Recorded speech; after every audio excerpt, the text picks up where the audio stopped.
Hey, howdy, hey, armchair Imagineers, Blue Dragon 5 here with another thrilling installment of Disney Debates, Pixar Edition, or to quote Andrew Stanton, Super Genius Edition, brought to you by the new channel that's all the rage, Tiki Club 32.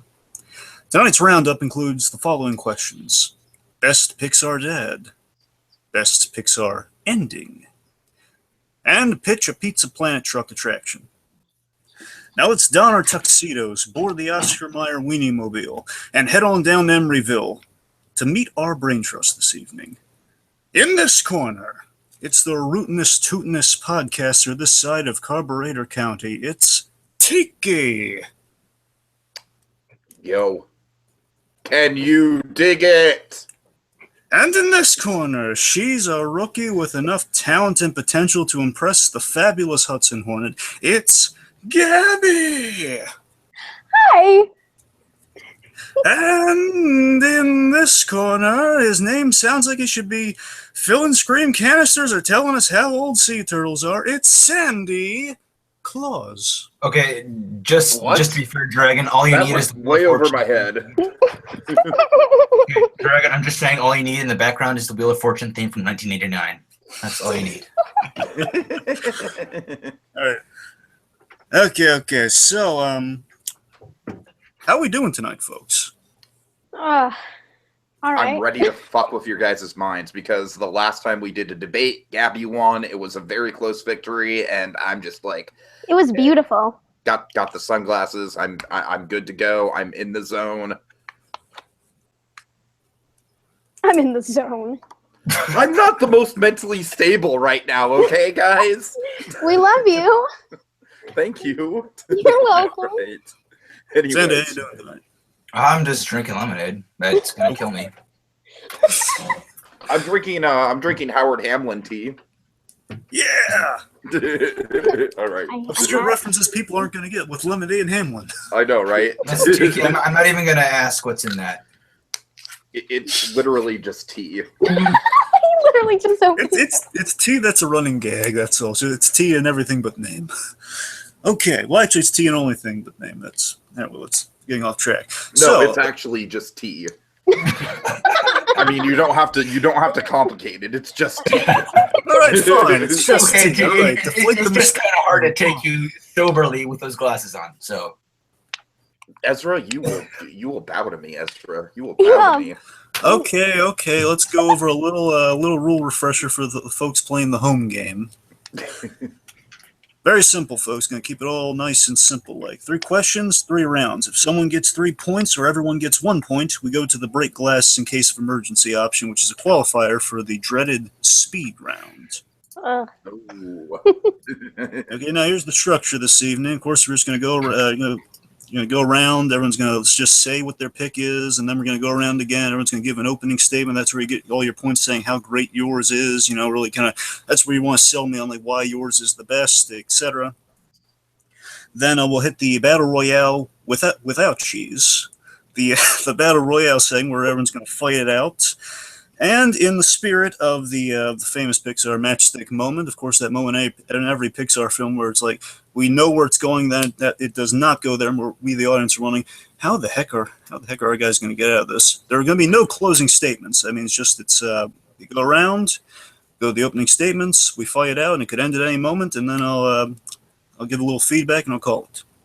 Oh dear God. Pass judgment. Do you understand these rules as I have explained them to each of you here today? Nope. I forgot everything. Sorry. Must be the Good. 3 lemonade. questions, 3 rounds. Let's just roll with it. All right. All right. And Okay, of course, so shall I pull out my random.org, Dragon? Well, I had one more thing. I was just going to remind the folks, of course, when you hear this sound, my little co-host buddy R2D2, that of course means I've heard enough and that they'll be the end of the round. Yes, go to the round. I've heard enough. I'm done with you. Yes. Okay. Okay, Let me let's lock see, it let's on. see. Okay. Dragon, set it up. All right, of course, folks, we're going to establish the order. We're just going to stick with whatever order the randomizer kind of shoots out at us. Mm-hmm. In 3, 2, 1, randomize! Okay, so the order this evening is Oh God, of Tiki, course. then Gabby, then the Sandman. Sandman. Don't call me that. Okay, then Mr. Sandy. Sandman, All right. bring me a Dream. dream. Bum bum bum bum. I'm just kidding, Dragon. You can totally call me that. I don't All care. Because I like the Sandman. Who doesn't like the Sandman? right.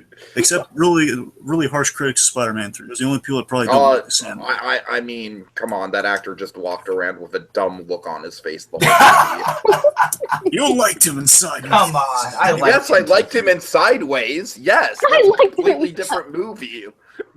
Different movie, different character. Right? He was great in Sideways. His child was dying, Tiki. His child.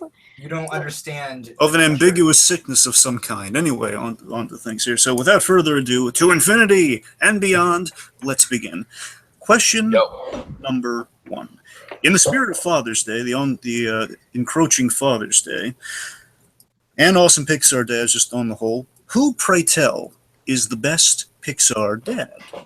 Everyone go around, starting with Tiki. Yo, yiggity, yo! My pick is King Fergus from Brave.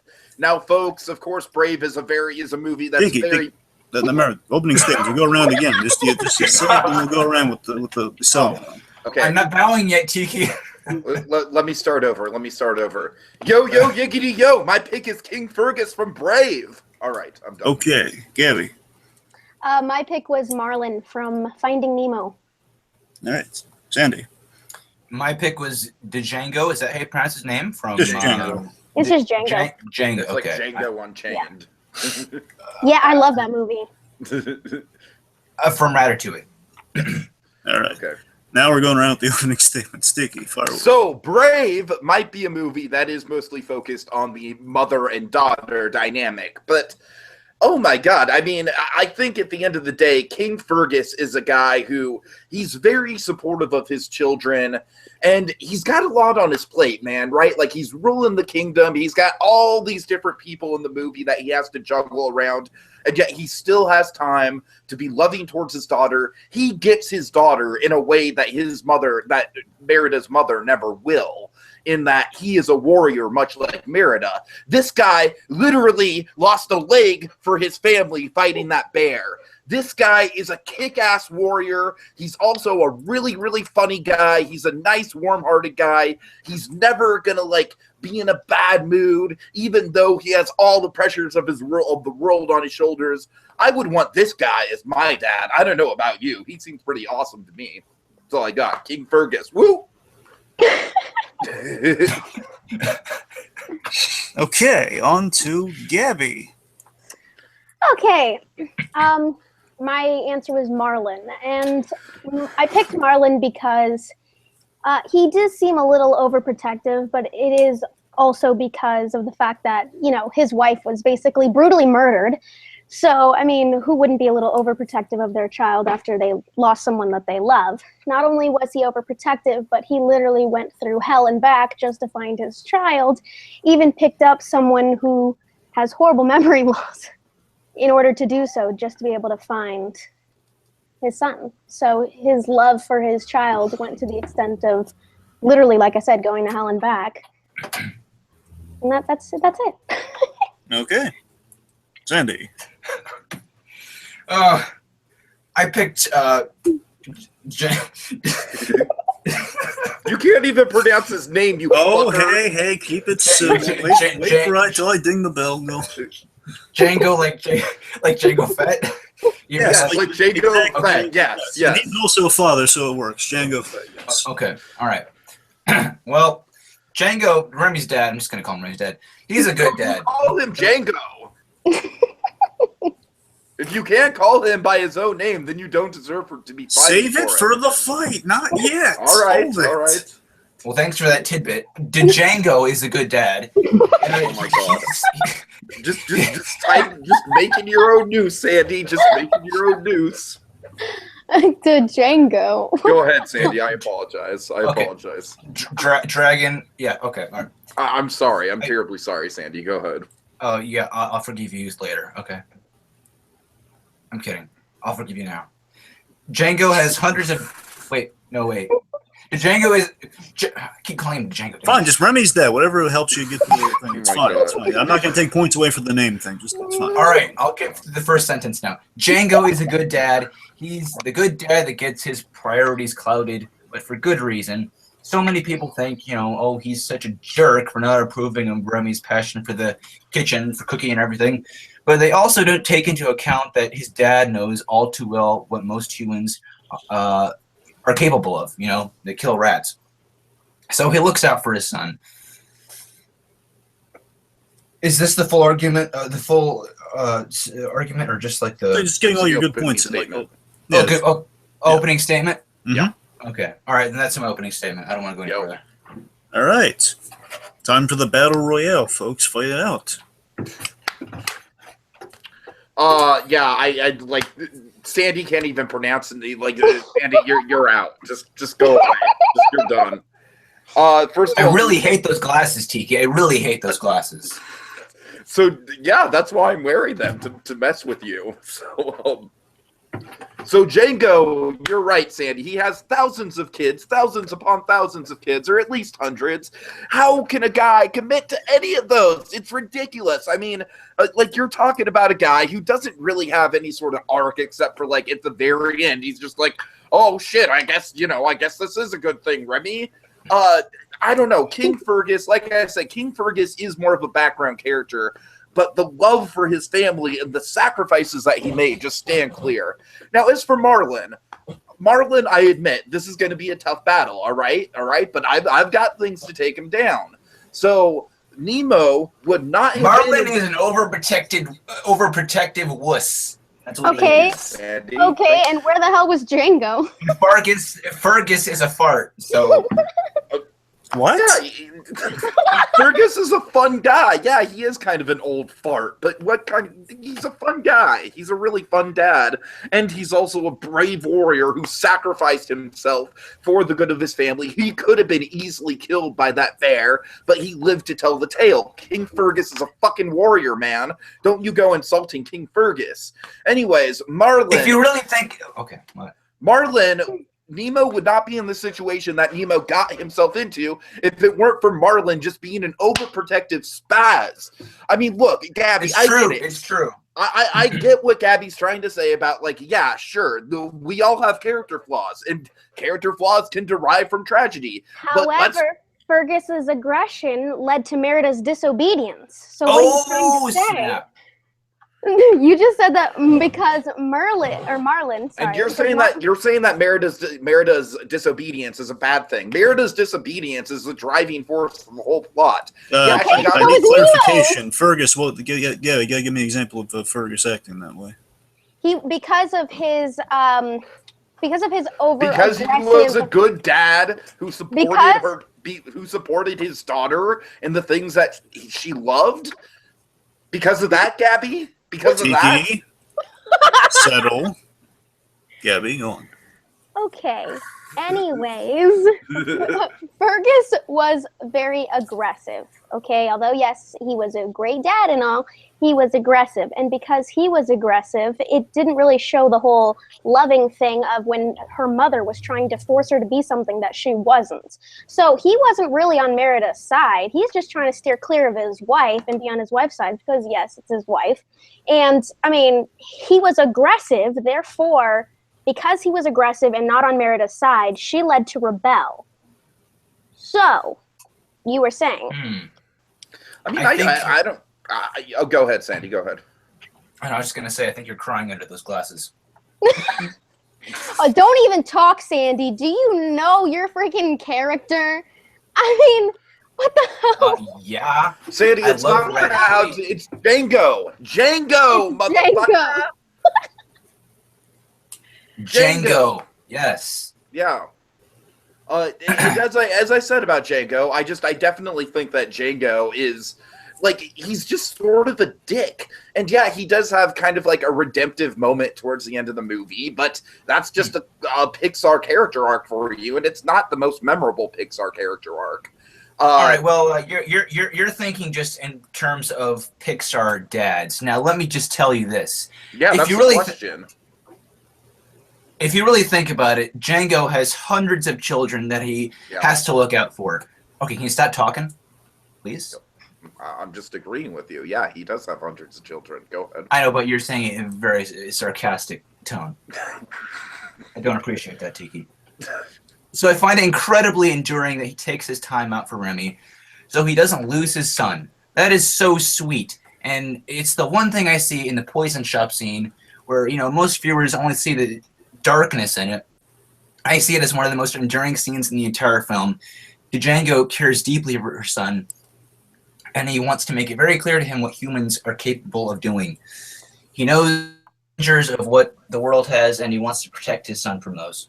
I don't blame him for that. I think that's one of his most redeeming, if not his most redeeming quality. But he doesn't listen to Remy. Remy talks about how they're tired of taking. They're tired of, they're tired of being assholes. And the things that he's doing is putting them in danger. He is literally having the rats go into houses where there's going to be poison and mousetraps and little old ladies with shotguns and shit like that. That's not a good. I think what percentage of those children actually survive, Sandy? I think I think it's more than 0%. Well, I have a theory he was blackmailed, so. And not to mention, he was also talking about how, we must live carefully. However, his lifestyle was far from careful. All right, I need to hear more about Marlon. Do we have anything really against Marlon aside from overprotective? Well, like I said, Marlon's actions, he was just being a complete dick to Nemo. There was no excuse for it. Hold on, Gabby. There's being overprotective, and then there's just he's just being a complete embarrassment to Nemo. What would you do if on your first day of school, your dad was treating you like a freaking baby? What would you do if your wife and your brothers and sisters were murdered by somebody? As I said, we all have character flaws, but that doesn't excuse him. That doesn't excuse him from the harm that he put Nemo in. And but he didn't put Nemo in. Just because he went to the edge of the earth doesn't mean it was totally his fault that Nemo was in the situation that he was in to begin with. Marlon, yes, he was righting a wrong, throughout the movie, but he needed to see Nemo in that dangerous position, and he needed to see that the actions that he was taking were putting Nemo in that position in the first place. But he was so terrified of losing Nemo, then he was absolutely terrified of losing Nemo the same way he lost his wife and his other children, therefore making him overprotective, which, as I said, if you have lost someone that you love, especially, all the 1,000 baby fishes and your woman, you have one child left and you have to go to the ends of the earth to protect that child, wouldn't you do the same? I understand that Nemo was rebellious, but that's just how a kid is. And once he realizes that Nemo was the one that did something wrong, he apologized to his dad saying, I'm sorry, I get it, I understand. I didn't get it, I was stupid before, but now I get it. And I understand that Marlon did at times push a little far, but his feelings were valid. He did it for very valid reasons. He socially humiliated Nemo. He socially humiliated him. Well, he doesn't care about humiliation when he's trying to protect him because he might die. He should care about humiliation.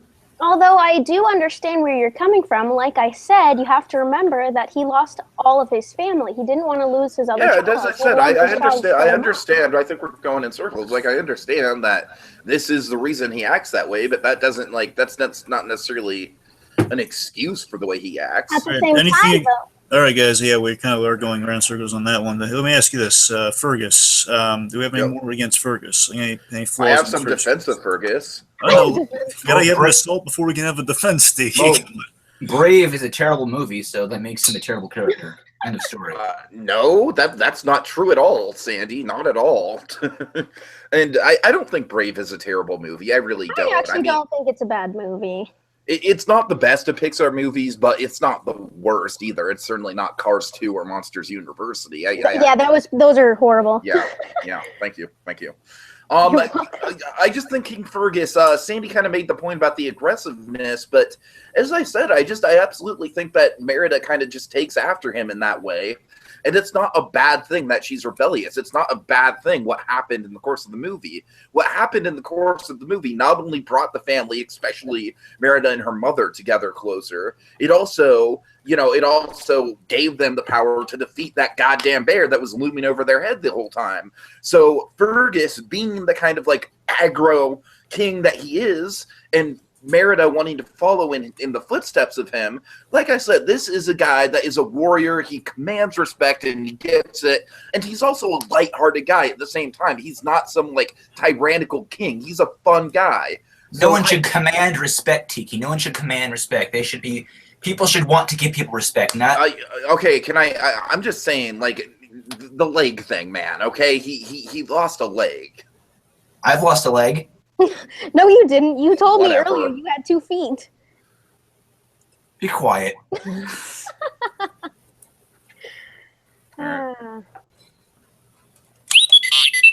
Alright. good.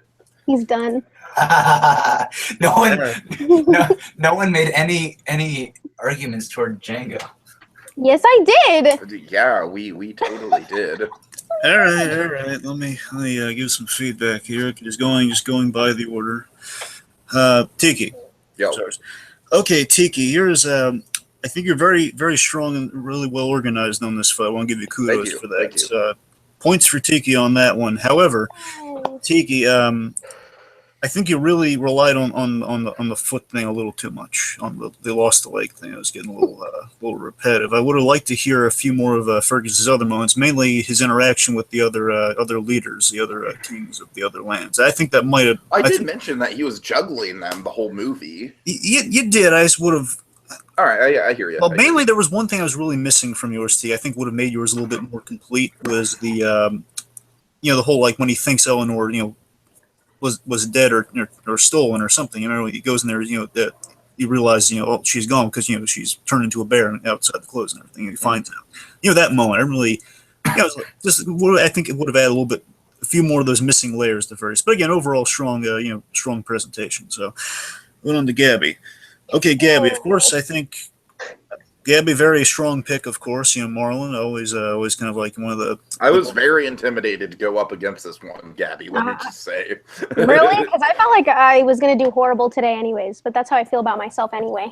Oh my god! I would say it's Join pretty the safe club. to say Join the club. Gabby had the strongest pick.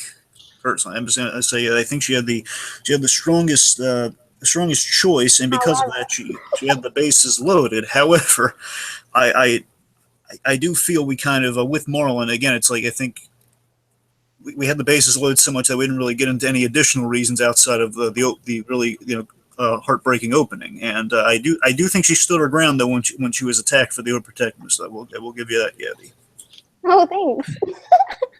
Okay, now to Sandy. So Sandy, now I want to make it clear the Django thing. I'm not holding that against Sandy. All right, it's Fair enough.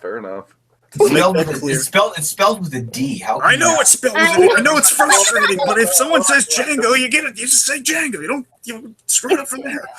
Anyway, that doesn't factor into any judgment there. Again, that didn't hurt his argument. It was just you guys kind of trying basically throwing tennis balls as well. It was just funny. It was amusing. Yes. All right. So of course, I think Sandy, you made some really excellent points about how. He's good for the priorities. Importantly, how he took the time to set the one problem child straight. Essentially, kind of the maybe black sheep. I don't know if that's the right term to use for Emmy here, but like kind of the oddball of the family. He's kind of trying to set him straight. Showing the traumatic thing, kind of out of love and out of protection. So I think it was strong with Django. I do admire the choice of Django. I think that was an excellent. I think it was an excellent choice, and I really did I really did like how you used the. They threw the lot of kids thing at you, which is really, which is kind of a crippling thing they throw at you. I gotta admit. I didn't think it was crippling in the slightest bit.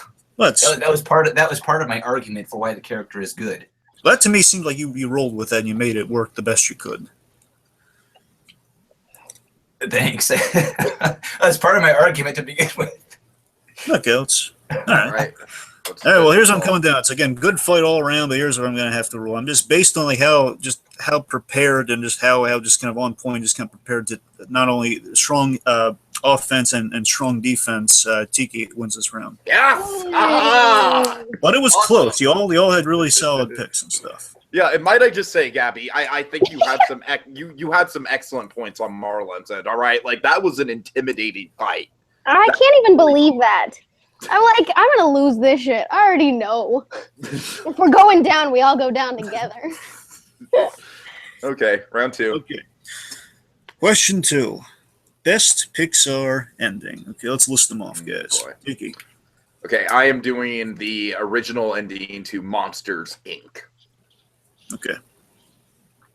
Gabby. I was picked. God help us all. I can't speak anymore. Okay, what I was gonna say is I picked Inside Out. All right. Sandy. And I picked the ending to Up. All right, strong picks are. And now, before we continue forward, I just wanted to mention the inspiration for this question. Andrew Stan, one of my favorite guys at Pixar, and both those for the novelty of everyone. Why Andrew Stan was the inspiration. Pete Docter they're very Pete Docter centric picks, all directed by Pete Docter. Right. Anytime you say Andrew Stanton, it just makes me think of my friend who grew up with him. Oh, really? What? Yes. Get out of here. No, he did. That's awesome. So anytime you say Andrew Stan, I just think Andrew. So that Well, we have to say it a couple more times, so contain yourself. So again, just to reiterate, so Andrew Stan's one of my go-to guys for Pixar. Is one of the best writers at Pixar, absolutely. So anyway, he imparted 2 lessons in storytelling that really informed this question. One, know your ending, know the punchline to the joke, work from that. And secondly, he always goes on about this analogy, which is a really great analogy, puts on every commentary, and I love hearing it. The analogy where he compares making a movie to an archaeological dig. Putting the dinosaur bones together, and you realize you think you're building a Tyrannosaurus Rex, and you're coming close and close to the end. You have that horrifying realization towards the end. Oh no, I've been building these bones don't match. They look like a Stegosaurus. I've been building the wrong dinosaur the whole time. And you have that 11th hour decision to make. Either you build this wrong-looking dinosaur just to finish it, just to put it out, or you take the time, fix it, build it right. So in the spirit of 11th hour decisions, on-the-fly decisions, I hate to inform you all, you all have the wrong dinosaur bones. Oh, It's no. like you've all walked into a trick question. Fuck you, Dragon. Fuck you. that's funny. But it's not the Question. usual. It's not the usual trick question, though. Oh, God. So here's the trick question. Again, in the spirit of 11th hour decisions and having kind of the wrong pieces here, you're all going to swap. So What? the winner of the previous round, we all have 3 Pete Docter films, right? Oh, we all man. have 8 Pete Docter films, each one. Okay. Okay. Tiki, I why are am you so bad at you right now, Dragon. Oh, Tiki, why are you so distraught? because I had so many arguments for Monsters, Inc. Wait, what? Good thing I've watched all the movies. Oh, man. No, wait. We're switching endings. Okay, how are Oh. we going to do this? How are we going to do Okay, this? it's very simple, and Tiki, you're going to like one thing about this. That All right. essentially, we're sticking with the same picks, but everyone's going to basically with nothing prepared, they're going to take on someone else's pick. Okay. How are we supposed to do this? We had arguments prepared and everything. I know, it's Because kind of like a blind fight. It's kind of going into it just... You've seen the movie, therefore you take the knowledge that you have of the movie and make your best bet. What if I haven't seen the movie? I am not You've happy with seen this, it. Dragon. I'm really not. Well, you get the I first gotta agree with. If I get first Tiki, pick, then I Dragon. want Monsters, Inc. No, you can't use your own, Tiki. You have to Oh, pick shit. either Inside Out or Up. Inside Out, I guess. All right. Okay, Tiki all right, has let's Inside do it. Out.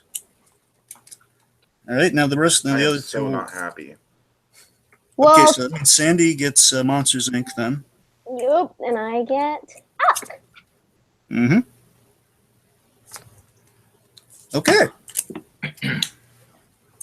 So just to reiterate for the folks out there, Tiki had Monsters Inc. Now he has Inside Out. Gabby had Inside Out. Now she has Up. And Sandy had Up. Now he has Monsters Inc. Okay, Dragon. I just have a question here. Quick question. Yes. What do you got? Now, when we go to argue these out, Yeah. That's just going to be difficult because we all know how good ours were. How are we supposed to argue against it? Yeah, can we just not do this? No, I like it. It's a challenge. Yeah. It's a challenge. It's challenging us on our debating skills. Let's do this shit. Oh my god. Like I said, if we're going down, we all go down together. Yeah, that's your motto, Gabby. Every man for It's a himself. damn- Again, just to reiterate, we're arguing the best ending. We're not arguing like the best movie overall, just like which one had the best ending. Mhm. Had you planned this, Dragon? I had, yes. Come on, let's do this. Come on. All right, opening statements on the fly. Tiki, Inside Out, best ending. Why? Okay, so Dragon. We can see the hate in his eyes with the sunglasses. Oh God.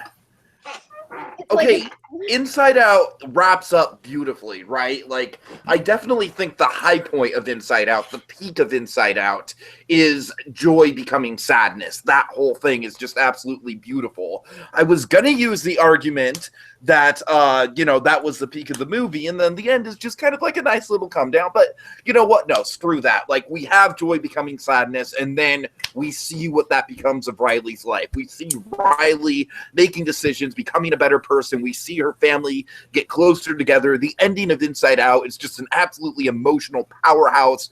Like, the whole last half hour, man. Like, how are we going to fucking define endings? That's my whole problem here. But if we're going to define endings, I think the whole last 20 minutes or so, everything from when Riley opens the door to come back and she has that emotional breakdown with her parents, everything from that moment on, it's just like the movie has me. I'm just crying all the way through. It's what makes it the best Pixar movie, in my opinion. And it even kind of caps things off with a nice joke or two along the way. We see Riley adapting to her environment a bit better. We see the emotions becoming more controlled. We see we see them getting a promotion. It's all good stuff. It's all capping off a really incredible emotional journey. I hate you, Dragon. Anyway, the hate is going to break the glasses.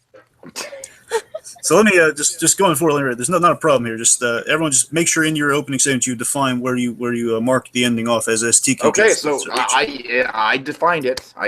So you have to roll with that when it's argued. So again, if anyone has any issues with this, everyone use it against each other. So okay, Gabby. Mm-hmm. Okay. Oh wait, sorry. Yeah. Up. Sorry. Go on, please. Go. Yes, up. I guess I would consider the ending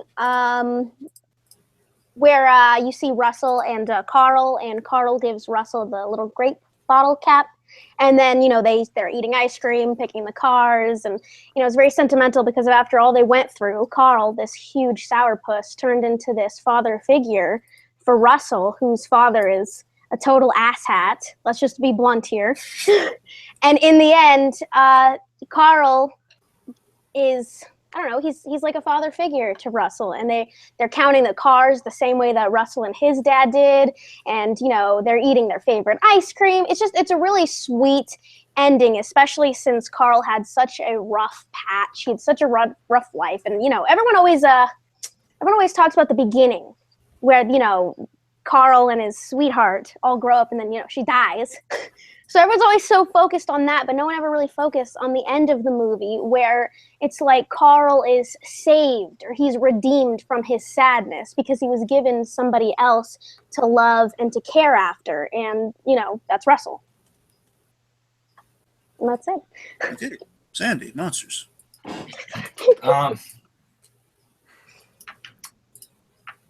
Monsters, Inc. has a great ending. yeah, it does. I love how he said that. He just sounds so defeated.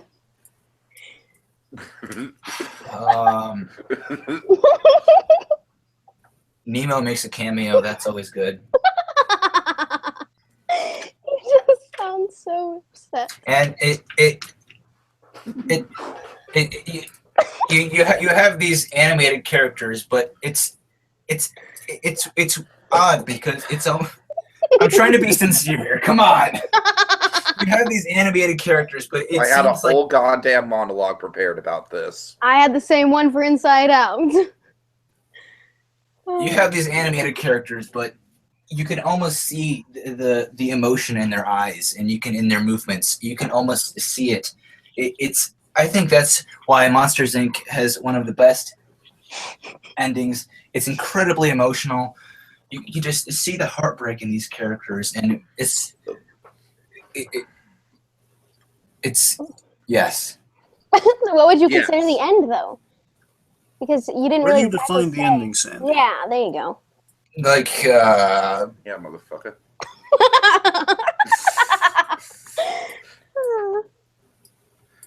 the ending is for God's sake.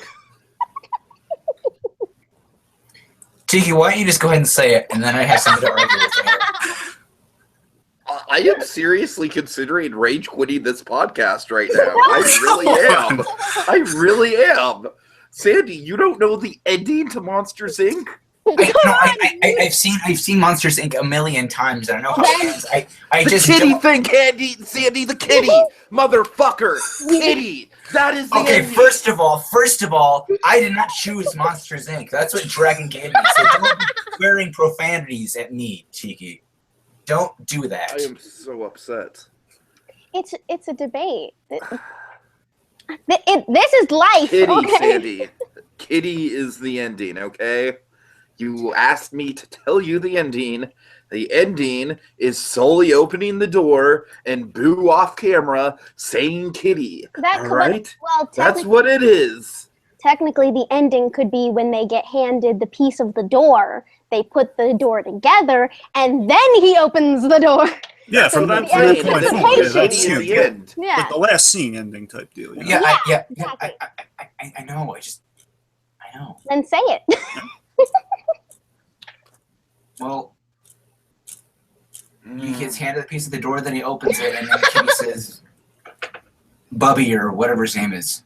And Oh then my god. What? Oh my god. Dude, it's What? Boo says No, sorry, I got their names mixed up. Boo says Kitty. Kitty doesn't say Boo. no. Yeah. Well, actually, he does. She says kitty, and he's like, Boo, kind of deal. Tiki, I'm sorry. You better You be. literally broke his heart, Sandy. You broke Better his be heart. sorry.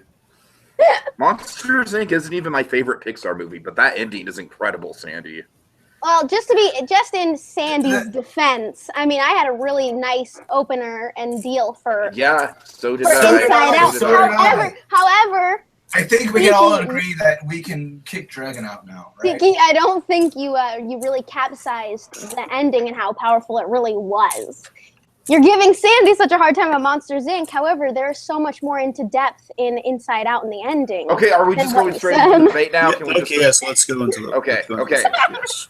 So the Monsters Inc. ending fucking sucks, okay, Sandy? If we're gonna play this game, let's fucking play this game, all right?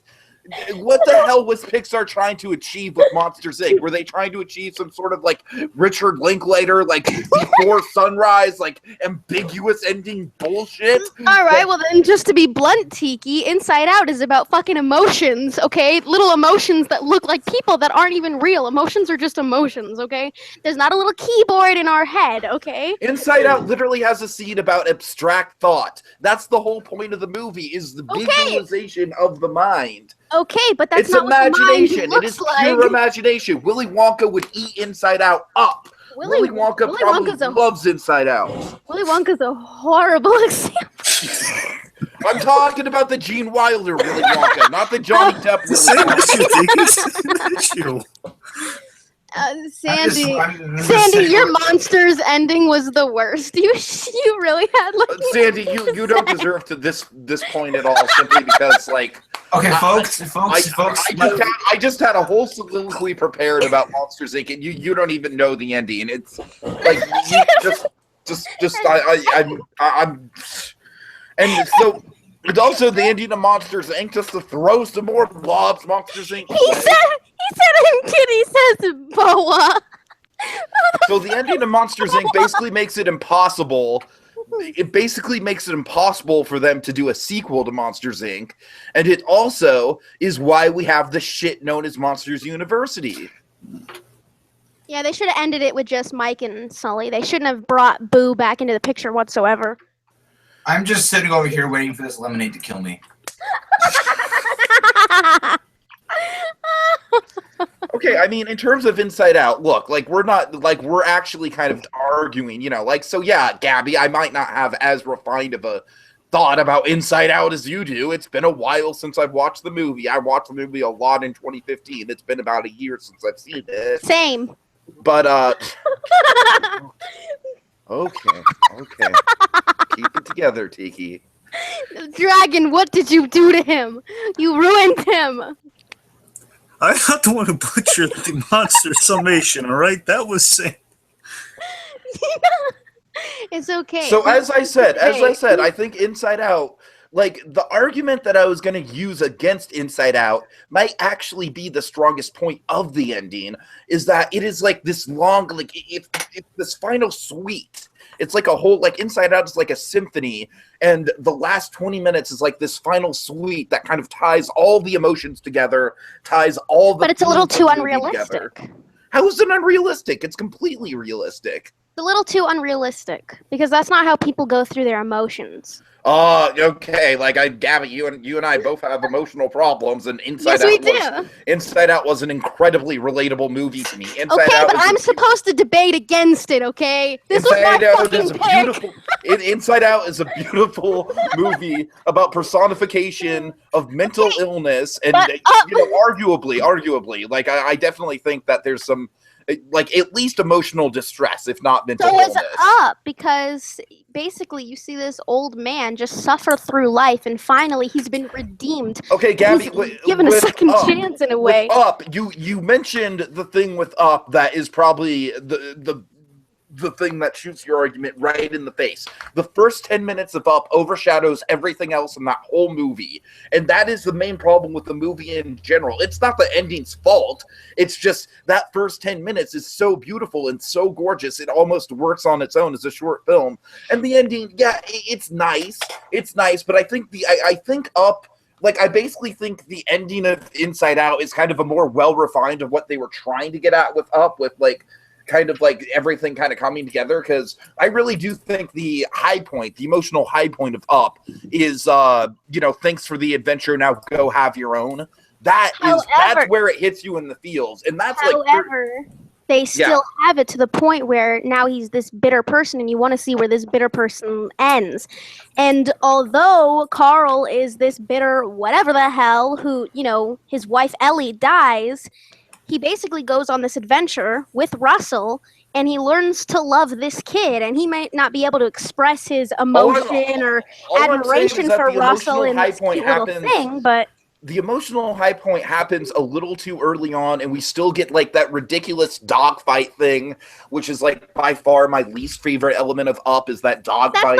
That's part of the movie, though. We're talking about the ending, and although the emotional quote unquote high point was in the beginning, that doesn't mean like. No, I said the emotional high point was him discovering the missing pages of the book. That's the emotional high point. The emotional high point, although I do understand it's not the ending, in Inside Out, the emotional high point was not the ending. The emotional high point was when Joy realizes that she needs sadness. Because if you're running on happiness, but that's the emotional high point. It's not the end. And you were saying that the emotional high point is not in the end. That's what leads us into the end. That's what, it's a symphony. Take my symphony comparison. That's like Joy becoming sadness is kind of like the penultimate thing that leads us into that final suite where Riley opens the door and kind of has the emotional breakdown with her parents, which makes her a better person. While Carl giving Russell Ellie's grape soda memento, that's where it really hits, like, oh shit, okay, this is where it ties it in, where this person, this bitter person, hasn't been able to love anybody or anything. Okay, first of all, I think you're being a little too harsh about Carl. He's not that much of an asshole, all right? He was, though. But I mean, you keep saying, like, bitter. I mean, like... There are people trying to take his house away. He has a right to be bitter too, man. I did not say that he didn't have a right to be bitter. However, you can still consider him bitter. You would still call him a bitter person. I think you're being too harsh about that, Gabby. So. I think you're being way too harsh to Mr. Fredrickson here. But that's the thing. He's a bitter person, and then at the end, he's no longer sad. He's redeemed. So I'm not. I'm actually giving him credit because he's this person who's been broken all his life. That finally, in the end of this movie, he's not been broken all his life. He lived a long and happy life, as we saw. We saw, he has not been a broken man his whole life. Okay, he's been a broken man. He was broken from the beginning of the movie.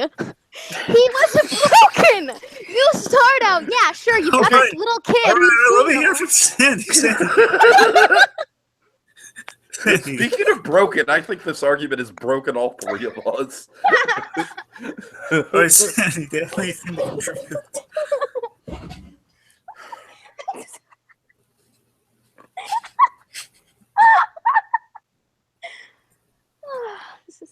Sandy, Yeah, what's up? have any points you'd like to make? No. I think I made my point.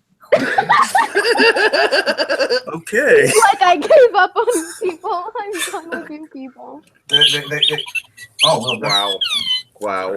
I was about to say something, but okay. I'm sorry. You said you made your point. I took that into consideration. I'm sorry. I'm gonna go through the feedback now. Okay, let's go. Dragon, I don't hate you, okay? I'm sorry I was so harsh, all right? I don't know. This is a good idea. I think you legitimately hate me. I don't know. No, I don't. Come on. I love you, Dragon. Come on. Just because he's hurt in the moment doesn't mean he doesn't love you. Exactly. All right. Well, just going through this here. Let's see. Oh God. Well, I think Tiki had the most to work with Inside Out. The most. I'm sorry, nor am I laughing. I'm just thinking of the whole thing right now. I'm just thinking. Sorry. I think Tiki had the most to work with, and I think he really scratched the surface on some really interesting points. You're welcome. Yes. I would have won this shit. I really do like the symphony comparison. I really do like Nice, that. nice. And I think because, Glad you of like course, that. an element that touches upon, I really would. I think you had these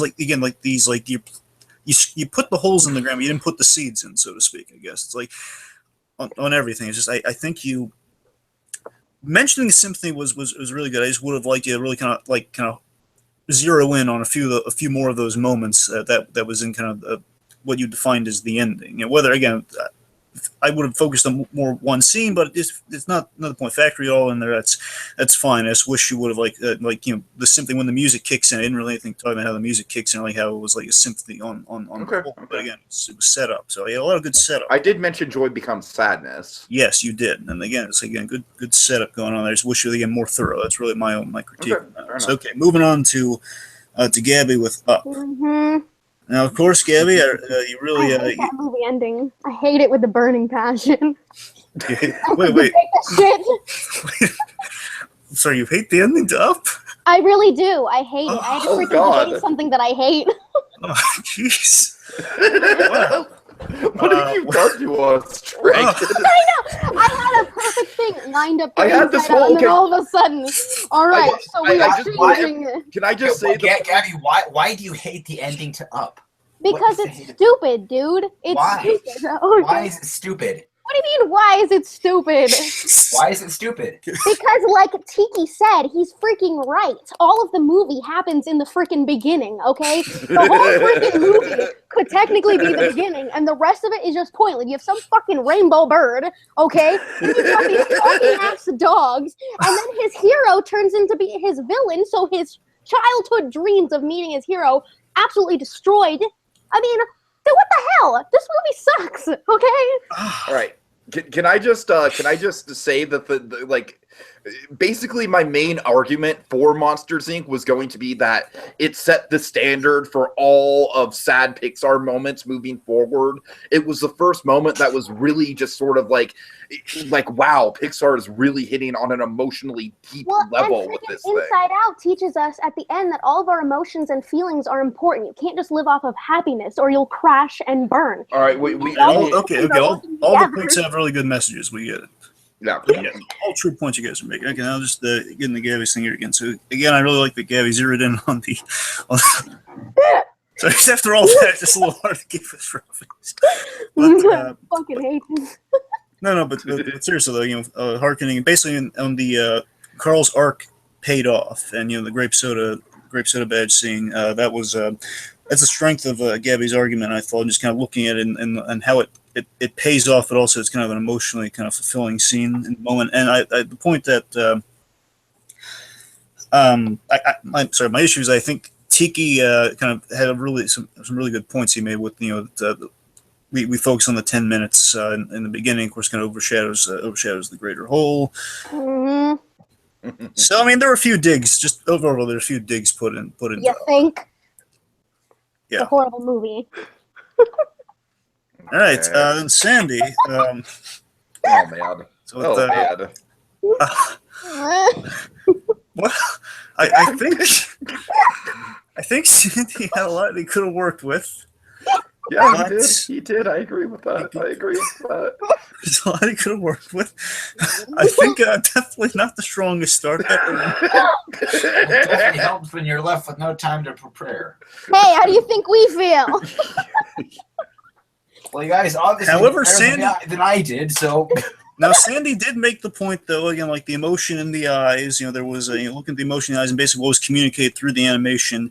He in that literally scene. did not know what he was talking about. Oh yes! Oh!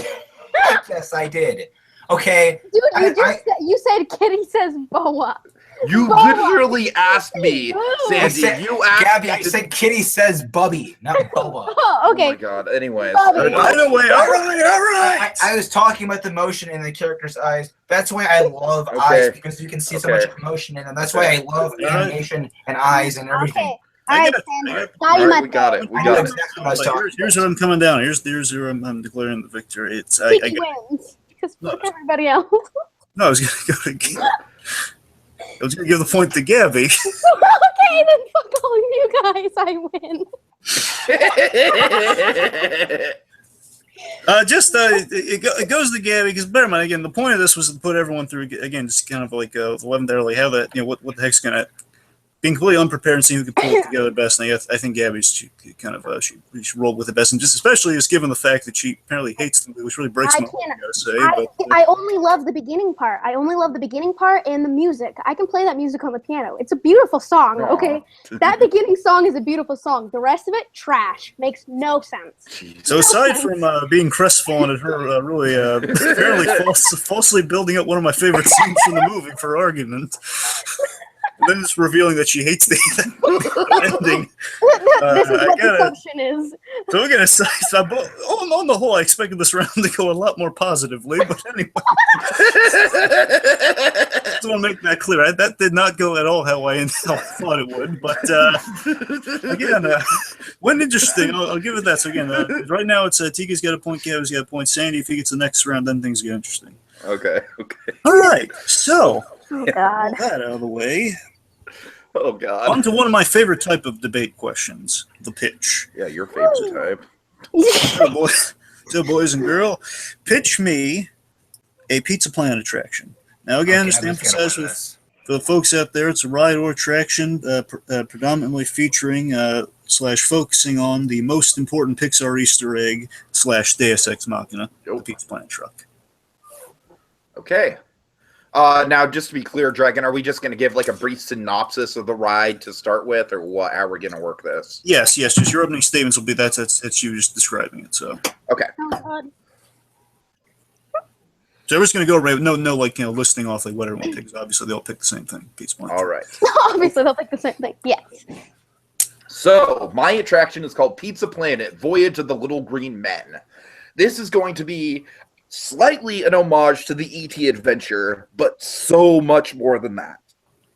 Basically, my idea is to expand on the mythos of Pizza Planet. We see that the Little Green Men are kind of like a flagship property of Pizza Planet. We see them kind of like, they're like in that machine. They're definitely a fixture of the place. We see all kinds of cool like space stuff. I want to focus more on that, like outside of the Buzz Lightyear Zurg stuff. And I know this is kind of the only thing here, guys, is I have to acknowledge that this idea does kind of retcon the Little Green Men being involved in the Buzz Lightyear Star Command. Maybe they're like really popular characters and they're doing crossover or something like that. All right, I just want to make that clear. But in my version of this attraction, I'm focusing on the Pizza Planet mythos, and I'm focusing on the idea that the Pizza Planet trucks are so cool that they are literally rocket ships that blast you away to the home of the Little Green Men. And then when you get to the home of the Little Green Men, then you have a trippy psychedelic journey in the spirit of E.T. adventure, and it's going to be fucking magical. Okay. That's all I got. Okay, Gabby. Okay. I guess. All right. Here goes nothing. We all know Aerosmith's Rock and Roller Coaster type idea. Well, it's technically like that. You have the Pizza Planet truck, and it's a roller coaster. And the whole idea is you are a toy, and you Woody and Buzz went on a top quote-unquote secret mission, which they don't exactly state what it is. But you went on the mission, you left Andy at Pizza Planet, and now you have to basically beat the clock to get back to Pizza Planet before Andy figures out that you are gone missing. So the driver is obviously the, Pizza Planet driver. You get in the car and you go through, all these turns, twists, at one point, and it's also VR, by the way. So you actually see everything through VR, but you're in a roller coaster. So say, for example, you go over a huge bump, Pizza Planet dude drives like shit. So you go over a huge bump. Darn you, Todd. You flip upside down. You feel flipping upside down, which is in fact a loop, but through VR, you're seeing it as, you're bouncing around in the car. You're bouncing around the back of the truck. So that's basically my idea. Okay. Sandy? Well, I decided to base my Pizza Planet truck ride off the great scene from Toy Story 2 where all the toys are driving recklessly through the city. All right. Falling out.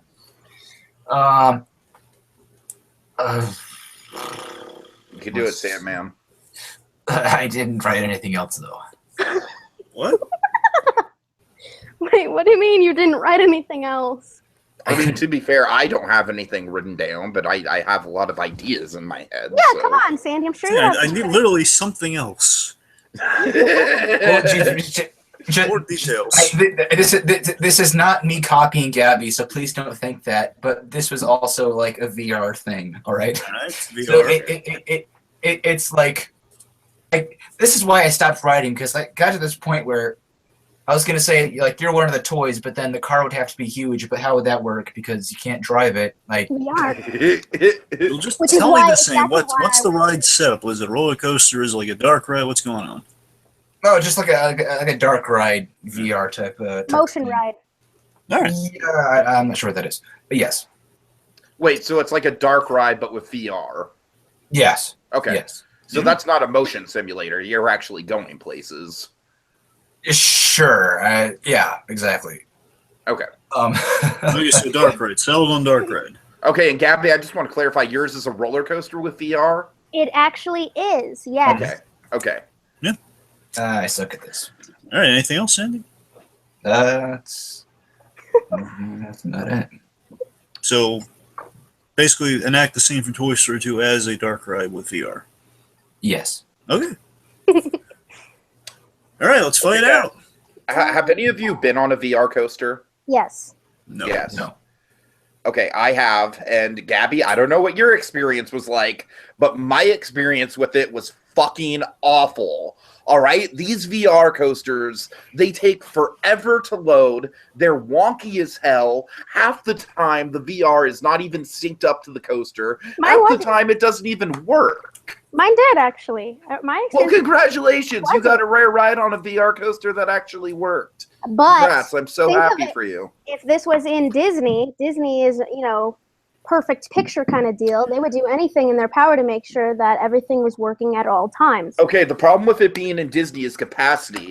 As I said, those VR, like putting the VR headsets on everyone and making sure they're properly fit and making sure they're all synced up, that all takes time. I've seen it firsthand. It slows the loading process down to a crawl. And the problem with having something like that in a Disney park is that, yeah, even if Disney is efficient with it, it's still adding on time to that wait. And that is the one thing that Disney doesn't want to have is crowd control problems. And I Although think that's VR, True. like- go ahead. They still, it's, even though the whole loading time, I do understand that. However, they are, even in Disney World, they're opening up 2 new lands. One of them is indeed Toy Story. So obviously, opening up first, they're going to see what works and what doesn't. So if loading is a problem, they'll do everything in their power to make sure loading is proper. Therefore, they'll actually have working VR stations, systems, and the whole headset gear so they don't have that mistake. And when they do, it'll be far few. Obviously, opening, we all been on the rides when they first opened. There's going to be a problem.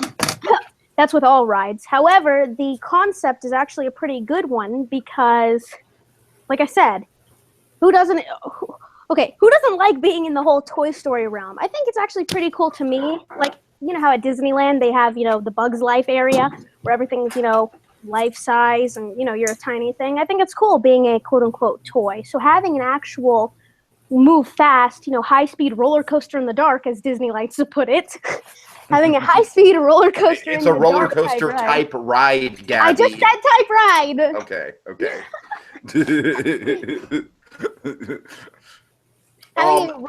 Having a high speed roller coaster type ride in the dark, okay, and you being Andy's toy, you're going on this adventure. I'm sorry, so it's indoors, right? It is indoors. Like I said, It's like Rock and Roller Coaster Aerosmith. However, it's Toy Story.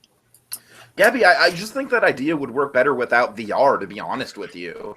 See, I think you could do some really cool effects with scale, kind of like how they do it in Midway Mania. Like, imagine the scale effects of Midway Mania, but with a coaster. I think that'd be a lot better than just strapping a freaking head. I'm just not a VR fan, so I'm gonna try. I'm not gonna let VR kind of like rule my debate, but I'm just saying, like, I think there's better ideas for how to execute it. See, however, there are actually a lot of problems with Midway Mania and the screens. There's a lot of screen maintenance that you have to do and you have to work on. I'm not talking about the screens, though, Gabby. I'm talking about the actual set pieces, like the transitional pieces in Midway Mania, where basically Midway Mania looks like you're going through a toy chest, right? That's so true. As you're transitioning, you get these cool sort of like, you see like board games and they're all to scale. They're all like as you would see them as a toy. And then you get that great sight gag at the end of Midway Mania, which is seeing the whole toy chest kind of laid out in the Midway Mania box. Although I do understand where you're coming from in that. Like I said, the maintenance is still too much. With VR, you don't really. What maintenance? I'm literally talking about putting plywood sets. Like I'm like the screens have nothing to do with this. I do. No, I understand. I do get. What? No, I was going to say something about mine. But go ahead. Go on, Sandy. Go on. Okay. All right, so for this thing, I've been thinking about it. If you could picture something like the Ratatouille 4D trackless ride, something very similar to that, where you have these set pieces intertwined with this. So are you retconning your VR? You said VR in your opening pitch, and now you're backtracking on that, Sandy. That's not a very good debate. Seems to me like you don't know what the hell you're talking about. I mean, what you're pitching sounds like a better idea, but it's sounds better, but there's still things that it lacks. Yeah. I'm just gonna stop talking now. No, dude, the whole point of this is all three of us debating. I really don't know what I'm talking about. I assumed VR was what the Ratatouille ride was. No, it is not VR. No, it's not VR. I want to take. Is there any Spider-Man?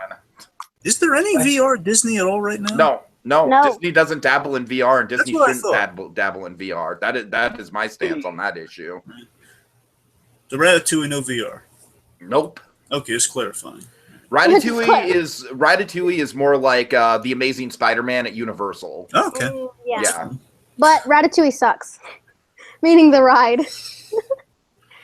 Okay, so no one's attacked me on mine yet, so I'm just going to exaggerate on why my idea is awesome. So imagine, if you will, a queue where you're going through the actual Pizza Planet, right? So you're wrapping through the arcade and everything like that. Maybe it could be like Disney World, where you can actually stop and play some of the arcade games as long as it doesn't hold up the line. Have that monitored. And then as you're going forward, you see like the big display of the little green men, like a big kind of like, you see the claw games, and then you also see the prize rack, and there's all these little green men.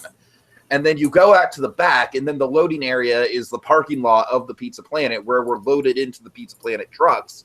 And so basically the idea, it's kind of like a three-way arc, right? It's kind of like the E.T. adventure, where at first you're going around the suburbs, so you're kind of delivering the pizzas, you're like, and there is some chaos. It's almost kind of like a dark ride version of Crazy Taxi or something like that. Taxi, I love that. Where you're dodging cars, you're like weaving in and out of traffic to try to get the pizzas delivered on time. And then as you get the pizzas delivered on time, you hear like, all right, now it's time to deliver the last pizza to the little green men planet. Ooh. And I'll be blunt with you. Okay. It sounds a little too boring.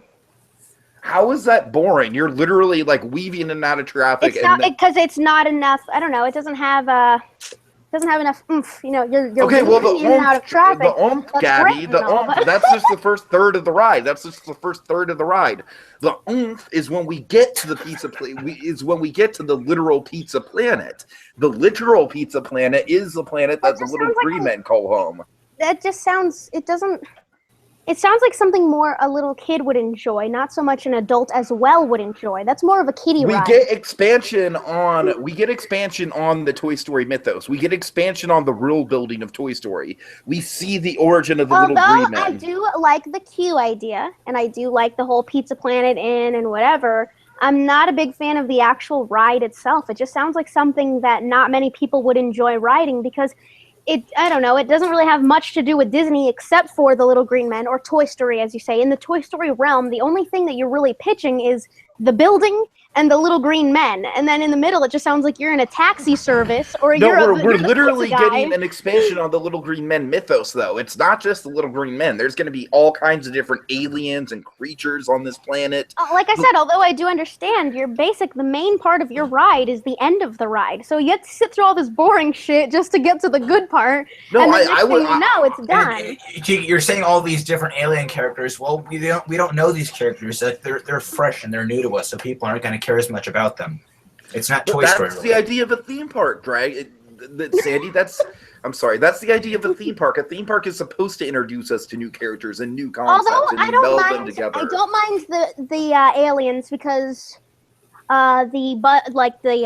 Buzz Lightyear, whatever the hell it's called, Astro Blasters. Okay, This is they going have to be aliens, so I get this that. is going to be like a higher scale version of Astro Blasters. Okay, this is going to be it's going to be Buzz Lightyear, but on an e-ticket level, and we're going to really experience a cartoon alien But like planet. I said, There's going to be all kinds of psychedelic effects, all kinds of black light. It's going to be fucking awesome. The only cool part sounds like the queue and the end. Right, So the middle sounds it really seems The middle is the monotonous. race to get your route done It just before you feels head off to the actual pizza planet. It feels very Okay, monotonous. here's what I need to know. Okay, Tiki, is Yo. the payoff just getting to the planet and seeing the other aliens? Is there anything else? Is just like we have some psychedelic stuff? Is any direct payoff to the ride once you get to the planet? So is there any big spectacle you have at the end? I mean, I guess the payoff to the ride is you realize that the planet is the actual pizza planet and that's all connected. And it's like, oh, wow. So not only is Pizza Planet like this awesome fast food chain,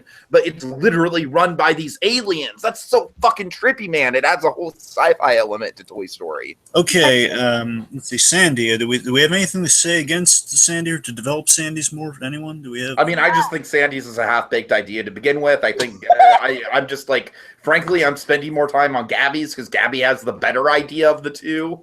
So I'm sorry, Sandy. I love you. You're my best friend, Sandy. Yeah, speak, boy. The lemonade didn't kill you, dude. Oh my god, the lemonade got him. I knew it. I warned him. Honestly, with Sandy's idea, although it seems a little bit more realistic, it just seems like it's kind of lame because we've already seen Toy Story 2.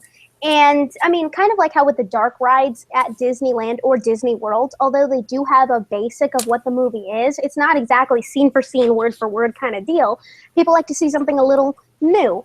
So having the exact scene of Toy Story 2 where, you're sitting in the car and, you're the toy or whatever the hell, or you're driving the car, it just seems a little bit, it's not new enough. It's not new enough to grab your attention. It might be good for maybe a couple rides, but it'll get old way too fast. All right, here you want something new? I got something new for you. How about the toys are driving recklessly? The airbag goes off. They all die. So you have to take over. Okay, no, because then that's dark, and no one will definitely. That sounds like a Halloween Horror Nights thing. I know, yeah. That does not sound like a Disney-friendly, cute ride. Okay, I would rather sit through ET than that. Okay. All right, Gabby. Yes. Do you have any more details about so yours is a race against the clock to get back to Pizza Planet, correct? Yes, it is. All right, is there anything along the way I should know? Any big kind of show-stopping elements in that race I should know? I guess the quote-unquote show-stopping elements would be the fact that you were actually taking loops and you were diving through, as a roller coaster does. However, you're seeing it through VR. So you're not seeing the roller coaster ride. You're seeing what the VR technically sees. So you're basically trying to get through, beat the clock, dude almost run someone over. I mean, so you're that's pretty much the main event. The main event is trying to get back to Andy after you're done with your mission. And as I said, it's, loops, tosses, and turns. It's supposed to be a thrill ride. So. Okay. And I got nothing else. Yeah, that's me. All right. Let's go through them. Okay. Voyage of the Little Green Men, or LGMs for short. Just kind of go Journey back. of the Little Green Men. Well, you said Voyage, though. Oh, did I say Voyage? Okay. You said Voyage. All right, fair enough. Why don't we just call them aliens? I mean, come on. I'll stick with that. Voyage of the Little Green Men. That's fine with me. Yeah. I'll stick with it. So, first and foremost, I want to congratulate all you because I really do love all these ideas as concepts for a Pizza Planet truck ride. I really do. I mean, I probably wouldn't go on the roller coaster, but I'd respect the heck out of it. So the point is, well, if it's indoors and it's smaller, I don't know. The point is, if it's loop and loop. My point is, good ideas all around. So I'm getting sidetracked. Good ideas all around. So let's see. With T again, Voyage of the LGMs, I like the ET. The ET idea with Pizza Planet. Of course, I can imagine it blending in well with the indoor kind of like when you walk in the Pizza Planet, it's dark on the inside, like the glowing stickers on top of replicate space. So I could definitely see that kind of mixing with kind of an ET, basically an ET when you go on the bicycles and you go from the forest to space. That kind exactly. of That's what I'm going for. Yeah, I have a great picture painted in my mind from all the stuff Tiki's laying out. However, I think Gabby did throw a few really kind of detrimental things at you, though. The less the boarding comment, more she hit kind of two crippling points that it seems like it might be skewed a little bit towards kids, but at the same time, she had kind of like you can have your cake and eat it too argument where. While it does that, at the same time, anyone who appreciates it just might be the diehard fans like you or I or just kind of your average kind of you're super Disney fan or super Pixar fan. Yeah, that might be just kind of the crowd this ride be designed for, and just the revelation of it being Pizza Planet the whole time. I'm not sure how satisfied I am with that payoff. So again, that's where I'm at with it. But again, I'm loving all the details and the pictures being painted. So more on that later. Gabby. Yay. So this Aerosmith roller coaster inspired a beat the clock, race to get back to Pizza Planet ride. Good concept. Of course, take me back to the good old days of Toy Story 1 where Buzz and Woody are like in the Pizza Planet truck with Todd just driving all chaotically and just all the shenanigans because it takes me back to Woody in the back seat, that sort of stuff. So I really like the concept for this ride. However, a big issue I just have with it is that we're heading. I wish there was more said like why they have to get back to Pizza Planet because if Andy's at Andy's at Pizza Planet. That's the deal. They're leaving to go do a top secret mission while Andy's at Pizza Planet. They have to get back to Pizza Planet before Andy realizes they've gone missing. Why are they on a top secret mission? They're toys. Well, less the top secret mission, but you're saying so they where was the mission to, Gabby? Give me a location. The mission 2 was at Al's Toy Barn. Okay, there you go. So that's the thing because it sounded like you're saying that they're going to Pizza Planet so they can get back. Basically, they went to Pizza Planet to get back to Pizza Planet. Obviously, it's just no. They had to go through Al's Toy Barn, do their secret mission, and then they have to beat the clock to get back to Pizza Planet. There you go. Okay. So yeah, I mean, again, like kind of that concept there. I think Tiki did throw a lot of logistics with the VR at you. Certainly, and again, I think that's really all I'm really seeing against your argument. Is that, again, the VR seems a little unnecessary, just kind of complicating things with the ride. But still, I do have seen the people, they are going roller coasters with the VR thing, and of course, it's something new to be added to Disney if they were to do it. Of course, Tiki highlight a lot of reasons why that might not work, taking too long, crowd control, et cetera, et cetera. So that's kind of where I'm at with that. And with Sandy, I think you really could have ran with the Toy Story 2 basis for that scene, because again, Gabby's kind of took from Toy Story 1, yours took from Toy Story 2, and one of the really great parts of Toy Story 2 was that that hilarious kind of the illogical logic of if toys were sentient and they got in the pizza plant, toys driving a car very recklessly because obviously they can't. One toy can't do it all, so they all have to take jobs and assignments. And I really wish you got into more like what this dark ride would be like, because you could have laid out kind of like a Peter Pan type thing, but with with Toy Story, which it sounds. You've never really been on Peter Pan. Oh, but, I've never been on Peter Pan, but I have seen it on YouTube.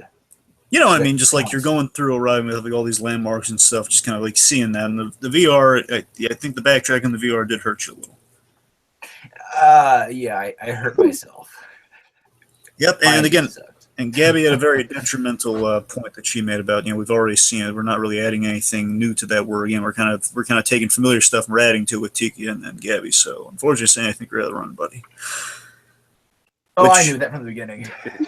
We love you, Sandy.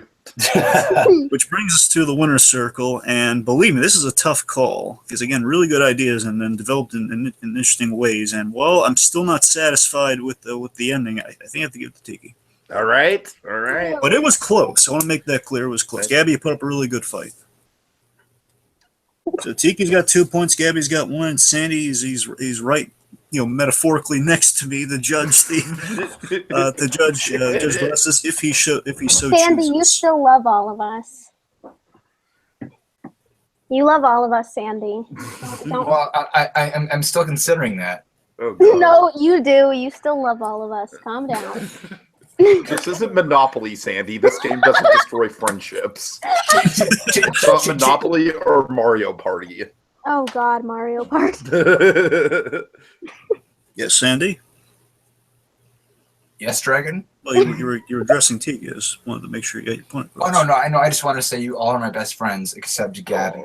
What? No, What? Dude, I talk to you every day. How? But she's so cuddly and adorable. I've texted you every day for like 3 weeks now. What are you talking about? Oh my God. I am like your best friend, okay? So shut up. Okay, folks, now it's time to race against the clock with the speed round. Of course, speed round, we got 5 questions, 1 break glass in case of emergency type questions. Very simple structure, 30-second opener, 15-second rebuttal, and 30-second closer. Yeah, let me get the stopwatch ready. What is this Let me get for? my cute and cuddly speed round. on. I'm cute and cuddly. Boom. How would anyone know you never show your face? That's not true. I showed my face several times before. Oh. I mean, She sounds very cute and cuddly. I don't know, I'm just going to go Oh, off a see, feeling on I that. sound so cute. oh God. Anyway, all right, so Tiki, is a setup? Or do you... Oh yeah. Let me screen share it. Just one uno memento, folks. Again, was the congratulations on everyone here. Everyone so far has been doing a really good fight, especially in adverse conditions. With the question number 2, my bad on that, but still, I think it was good. It was better in concept. You've learned your lesson. Yeah. Just go. Like Dragon, I would have preferred it if it was just like a regular trick question where we had to argue for it is the worst. Yeah. I was just trying to like, hey, here's another trick. It's always the same trick. Okay. All right. So again, Tiki and Gabby are from the winner's circle. Sandy is going to be very invaluable as my second opinion, which is super. All right. Super big. Let's do it. I can trash whoever I want to. Yeah, you He's can. gonna he's gonna start to try to trash me though, so just beware of that. All right. Question number 1. Speed round question number 1. Okay. I gotta remember, folks. After I say the question, whoever speaks first has to go first. Oh God. Oh yeah, you're feeling it now, sister. I'll tell you that much. Oh boy, it's okay.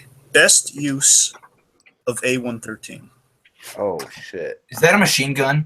No. Oh. That better be a joke. What's A113? What? Come on, Sandy. I'm actually dead serious. Oh, you're putting me on, Sandy. Oh, the license plate. Damn it. Well, T, gotta be specific. okay. The Pizza Planet truck license plate. Wait, okay, you license plate. All right. Well, I had one, but whatever. you say that and that yeah, I remember now. All right, I just needed a refresher. So, Tiki, are you going with the license plate? Yeah, it's on the Pizza Planet truck in Toy Story, right? No, that's on Andy's mom's car. Oh, okay. Yeah, that's fine. I'll still go with it. Get it right, Tiki.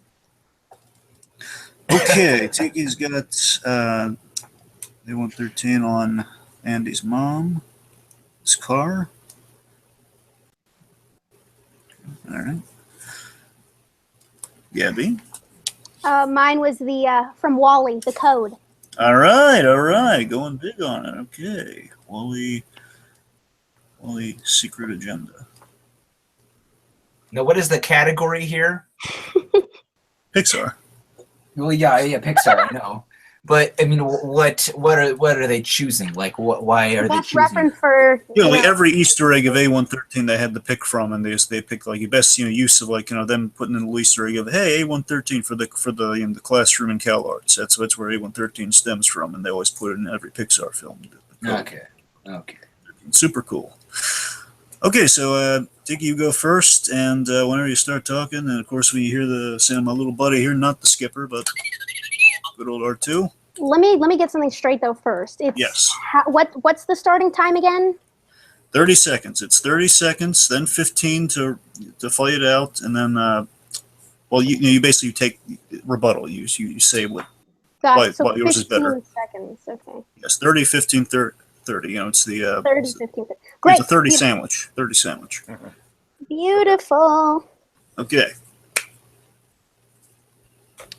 So A113 is a great tradition that dates all the way back before Pixar. The Simpsons have done it. A lot of people have done it. But of course, the first reference that we've gotten in a Pixar film, I think, is still one of the best. How many kids in that theater watched the license plate of that car, saw A113? They might not have known what it meant at the time. But that opening experience of seeing Toy Story set the stage for them to be animation fans. And why it's great is because it looped back around. I'll expand on that later.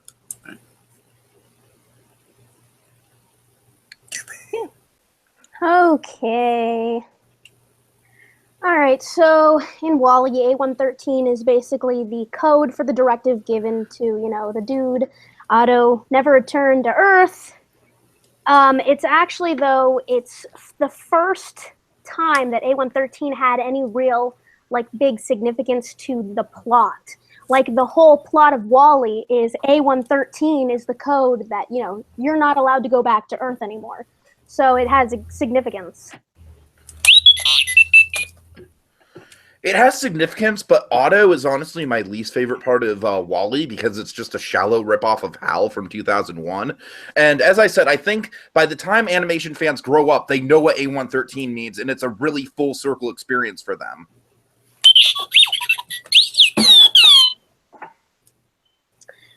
Although I understand what you're trying to say, A113 is a real significance to this plot. So the whole point of the movie is A113. It doesn't matter if you don't like Otto or not. It's the fact that the whole plot is around this code. So it has significance. It's the only Pixar movie that is around this. Plot, plot, plot. That's all I'm hearing is plot. My significance, Gabby, is that, as I said, this is a really full circle thing. It's just like Toy Story going into Toy Story 3. We see A113 as a little kid. We grow up loving animation, and then we go back around, and then we see it as an adult, and we have a whole different understanding of it. We have a whole different context. It set the standard for A113. It's still the best because of the legacy it has.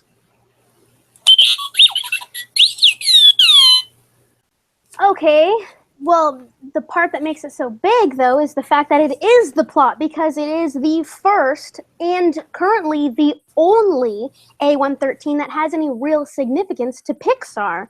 And, not to mention, it also spells out Wall-E's name, because if you see the E, if you turn it around, it's a 3. So that's a little nice tidbit. But the whole part of it being the plot makes it the strongest. It's because it's the only movie that has A113 that's significant.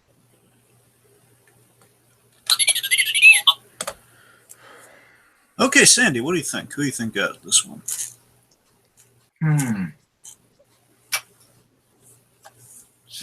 Tough choice.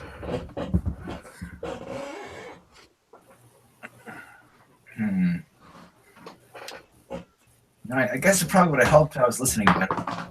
Oh! Oh, thanks, Sandy. Thanks.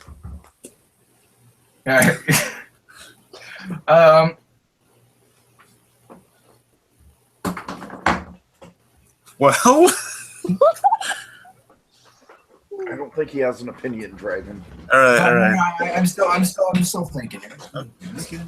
We'll just sit here and judge you as we wait. So I guess we'll just sit here then. Okay. Oh, I missed that show so much.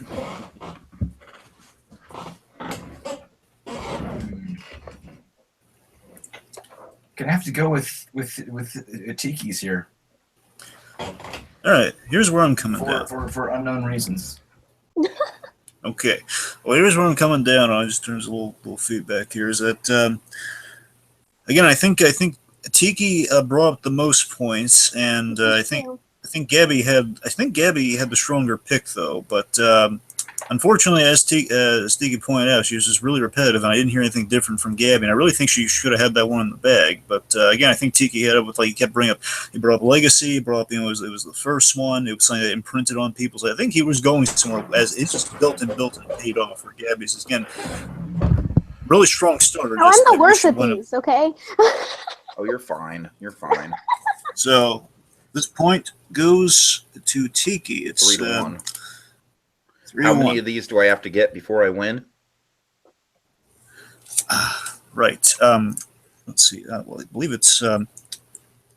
There's 4 more points on the table. Yes, there are 4 more points on the table. So I think I had this figured out in the last debate. I feel sheepish. Oh, well, I believe if I win the next one, Okay, well, yeah. if I win the next one, then Gabby could tie me. Right. But if I win the next 2 in a row, then I've won. Okay. All right. All right. So if Tiki gets 2 more, it's game, set, match. Wee. Right. Yeah. From my Okay. math, yes. All right. So we're going with that. All right. Okay. Next question. Just to tie into Cars a little bit, because again, Cars 3 is encroaching. Best moment from Cars, the original Cars. Oh God. The Sunday drive with Sally. Okay, Sunday Drive.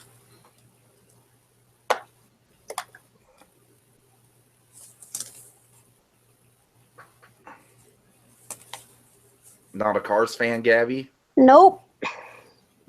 Not at all. Wait, oh shit, I have a better answer, Dragon. I know. I'm surprised you didn't use it. Yeah, oh well. Let's see if Gabby steals it from you.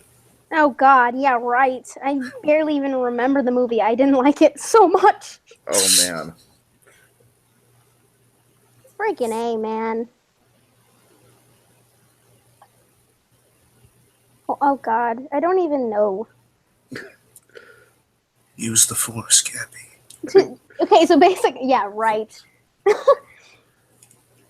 Okay, so basically, the question is the best. What's the question again? Best moment from the movie Cars from Best 2006. Best moment when it ended. Are you saying the ending?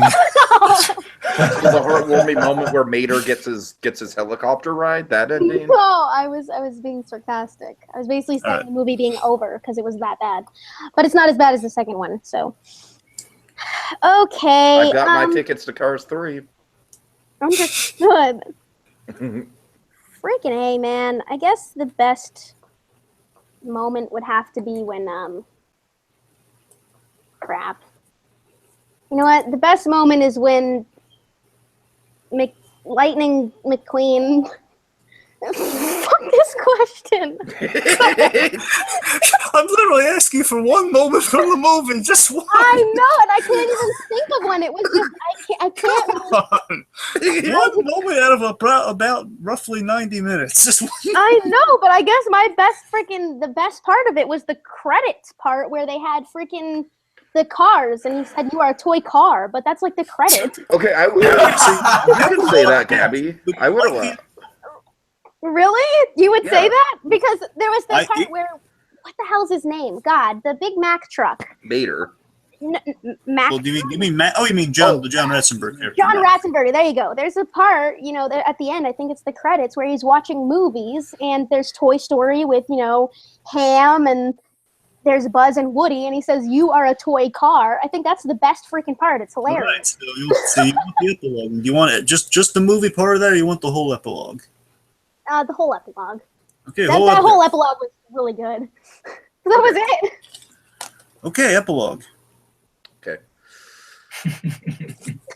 So let me spin y'all a little yarn. So I had just gotten out of freshman year of high school in 2006. I went to go see Cars in theaters. We got to the Sunday drive scene.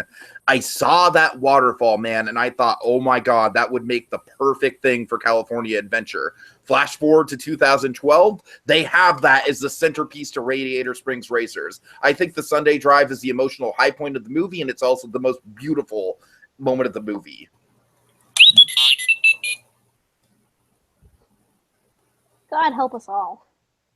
All right. John was funny. They were great to put other Pixar film ideas in the credits part. I am horrible at this, so what the hell? But I just honestly that part was funny only because they included other Pixar movies into the end, and it made it even funnier that they had another John character who was Ham, and just his reaction to the movie was pretty priceless, I guess. Gabby, it's an absolutely funny scene. I agree with you there, and the John Ratzenberger stuff is hilarious. However, the second best moment in Cars is the Our Town song, and you didn't even pick that. So I have to discredit you just based on that. What's the Our Town song? What the hell is the Our Town? Oh, I just want to clarify, Gabby, did you ever see Cars or I just... did. I've seen it like 12 times. Okay, I just like it so much that I just purposely... I don't know how you don't know what the song is, then. All right, guys, just to clarify things here, I don't even know what that song is. Oh, thank God. I haven't seen that movie in like 5 years plus. Okay, It's the Route Dragon 6. knows what I'm talking about. I already know that I'm gonna fail this. Dragon's okay? the only person I need to impress here. what is the song? What is this even? Just look It's it up, Sandy. Right, well, God. Can we just give the point to Tiki? We already know what that you still have a chance, young lady. Come on. What are you talking about? You have your rebuttal on the final statement. You've got 45 seconds. I literally lost when I didn't even know what the hell to say. Oh my God. Hey, you can't be the only one negative on yourself. Okay, fair enough. That's fair. That's fair. Exactly. Well, tear down his moan. Tear down why it's so bad, Gabe. I can't believe I gotta give you a pep talk for this, but go on, man. Dig him. Okay. Tiki sucks because, yeah, I understand the waterfall is beautiful and all, but it's not about the waterfall. Yeah, sure. The waterfall's great. Okay, moment passed. Do we see the waterfall again? I don't even remember. I highly doubt it. Wow, that was horrible, Gabby. I told No, you. it wasn't that bad. It wasn't that bad. I'll give her some credit for that. There were some good points in there. All right, Tiki, closer. Okay. To closer. Yeah, I mean, you're right. I am focusing a little bit too much on the waterfall, so I'll tell you other points about what makes my moment so good. It's really the first time that Lightning McQueen opens up, and it's really the first time that we've seen him kind of slowly come out of his shell, but the Sunday drive is really the moment that kind of solidifies Lightning McQueen as a guy who just likes to slow down and smell the roses and take in the scenery, and that's what the Sunday drive is all about, and the waterfall is just the perfect symbol of that. Okay. The ending for Cars, the credits, the fact that John Ratzenberger basically says, oh my gosh, are they really just using the same actor over and over again? Makes it funny because they do use similar same actors over and over again. Well, yeah, sure, Lightning McQueen, quote unquote, opens up, but at the same time, it's kind of just showing how he thinks Sally is attractive. I mean, that's pretty much all I get out of Sunday Drive. Sunday Drive, I think, oh, okay, so we know he has a crush on Sally. Big deal. I mean, the ending credits are funny. Gabby, I think you're being too hard on yourself. I think those were some legitimate arguments there. Just want to give you some credit. Sandy, what do you take away from all this? Well, I'd just like to say that I was listening that time, so Good. I was listening very intently to make up for my previous mistake. Good man. To make up.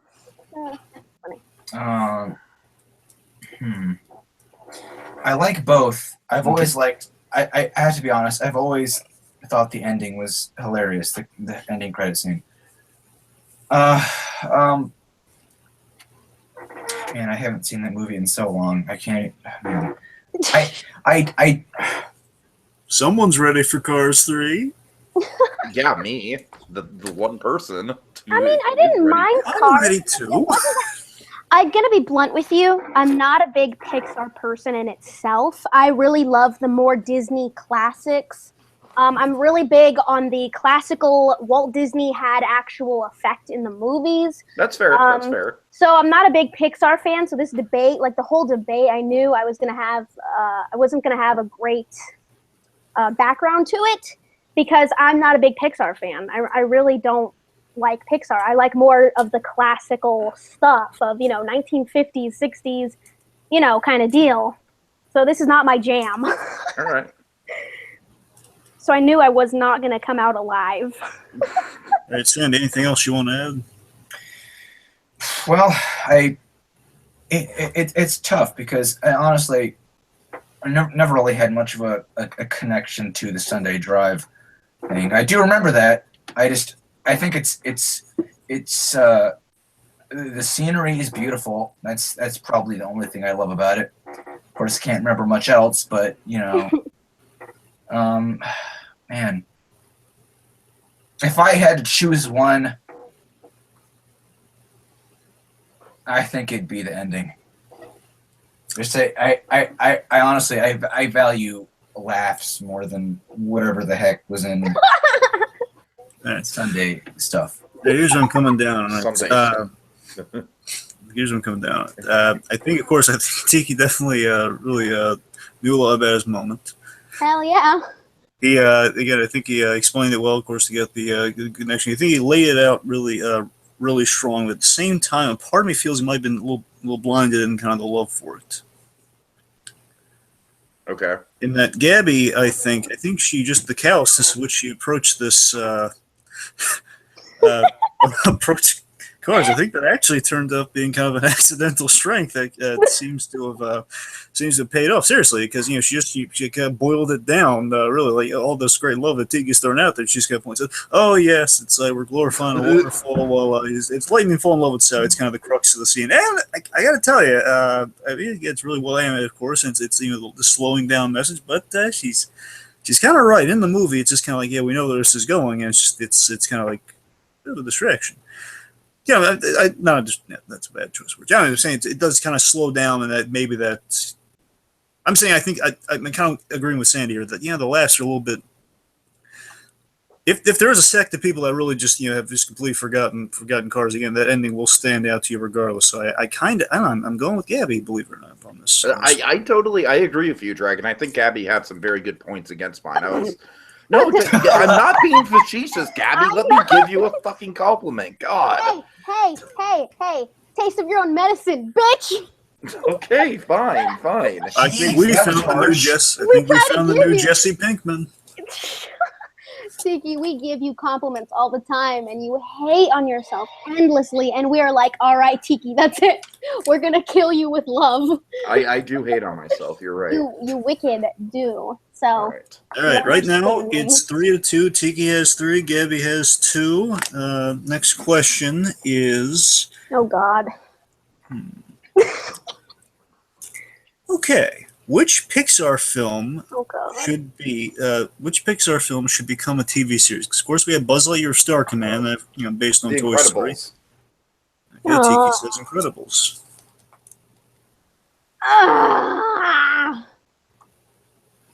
I mean, it's the easy choice, but it's the right choice.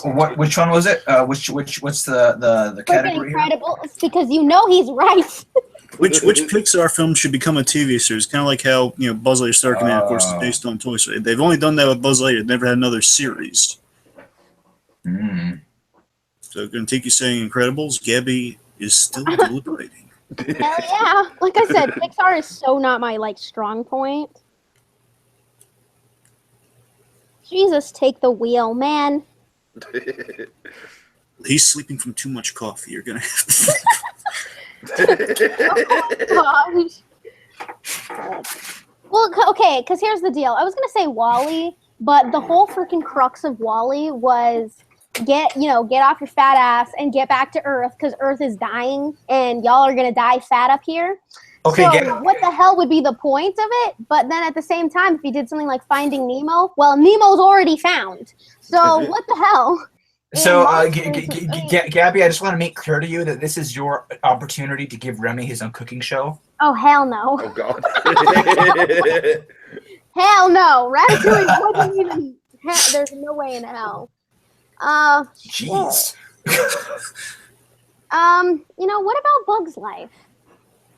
Okay, Bug's Life, we're putting it down. All right. Gabby wants a Bug's Life show. And 1998. I mean, come on. That's the best year ever.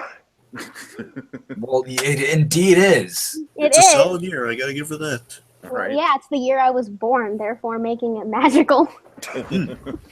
Okay. Okay, Tiki. Oh, God. I mean, like I said, The Incredibles is the obvious choice, but it is the correct one. I mean, come on. We have so many years worth of adventures in The Incredibles that we need to catch up on. And here's my cool pitch. I want The Incredibles 2 to take place years later, to take place at least a decade later. And The Incredibles TV show is going to be filling in the gaps. It's going to be filling in that time, much like How to Train Your Dragons does that same sort of thing with the time gaps. That's what The Incredibles will do. Every season is a new timeline of The Incredibles. Freaking A. All right. I guess Bug's Life would be a really good idea because they have different parts of the story that were kind of unnecessary in Bug's Life, but would make a decent, TV show. Solely like the circus bugs. They could have acts or dealing with the kind of like it's tough to be a bug at Disneyland, but instead of the same show over and over again, obviously, it's a TV series. So doing things like that, showing the different bugs, the circus bugs, and yeah, that's pretty much. I would just like to state something for a moment here. I would too. I hate when they take movies and turn them into TV shows solely because the movie is the movie. You're basically ending with that. So when they turn it into TV shows, the animation sucks most of the time. It's not the same animation as the movie. It's kind of like when they went from Hunchback 1 to Hunchback 2. Oh, God, that was... That's exactly. That was like the inbred version of Hunchback. You just gave us all chills with that. That's exactly how I feel, though. It feels like they're taking a really good movie and turning it into something that is unnecessary, absolutely unnecessary. So if my points are weak, I apologize. Like I said, I hate when they turn movies into TV shows. Well, Gabby, there's a few things that I desperately want to point out that you're not using. Can we just Argument? Okay, let's save it for the end. Sandy will get to you in a moment of calculation of seconds, all right? All right. It's you used that one thing last time, Dragon, with me, where you give me like 10 seconds, like a cut in. Can I please give my rebuttal now, Go ahead. please? Okay. So I don't even understand what Gabby's pitching here. It's like a circus sideshow thing. Like what? Like I agree that the characters are good, but it's just that you don't have any solid foundation to base the story around. Whereas The Incredibles fucking writes itself. Put that on a poster. It does. It writes itself, man. Anyways. The whole point of Bug's Life, like I said, the circus part is really just a little side story. The whole point is the fact that you have the main characters already. However, you have them, what they do other than, defeat grasshoppers. What their life is like as a bug. And they show you how and they teach you how to live like a bug. That just doesn't sound like an interesting show to me, though. Like, that sounds like something that would last maybe, 1 or 2 seasons. And also, I feel like if you're going to do that in, let's say maybe 2000, yeah, sure, that'd be a good couple season run. If you're doing it now, Bug's Life is so outdated, man. It is not, it is probably the least relevant Pixar franchise out there. And as I said, The Incredibles, it's getting a sequel, and The Incredibles TV show is just the thing we need to fill in all those story gaps. It's perfect. Okay, well, we do realize that Bugs Life was the second movie that Pixar produced. I mean, yeah, it was Toy Story, but then it was, Bugs Life. So it obviously has some kind of meaning.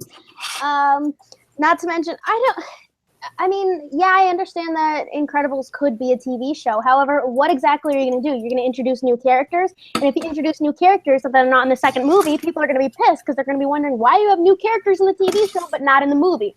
Therefore, you have a gap still. There's still a gap in the story. Okay, that was an intense. That All right, was a statement there. I've been desperate to talk for a little while now.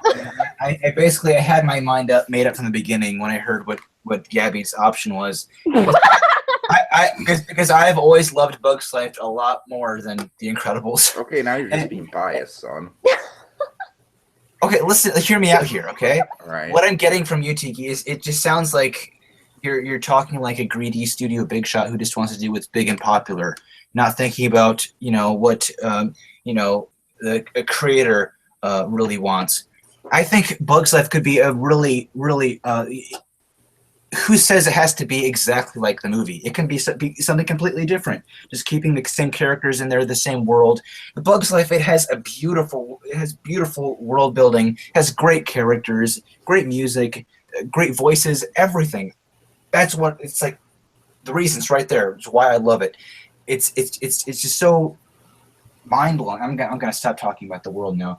Anyways, I feel like with The Incredibles, we have I just feel like television and movies is just so overrun with superheroes these days. It actually just makes me sick to my stomach because I feel like it's all I see.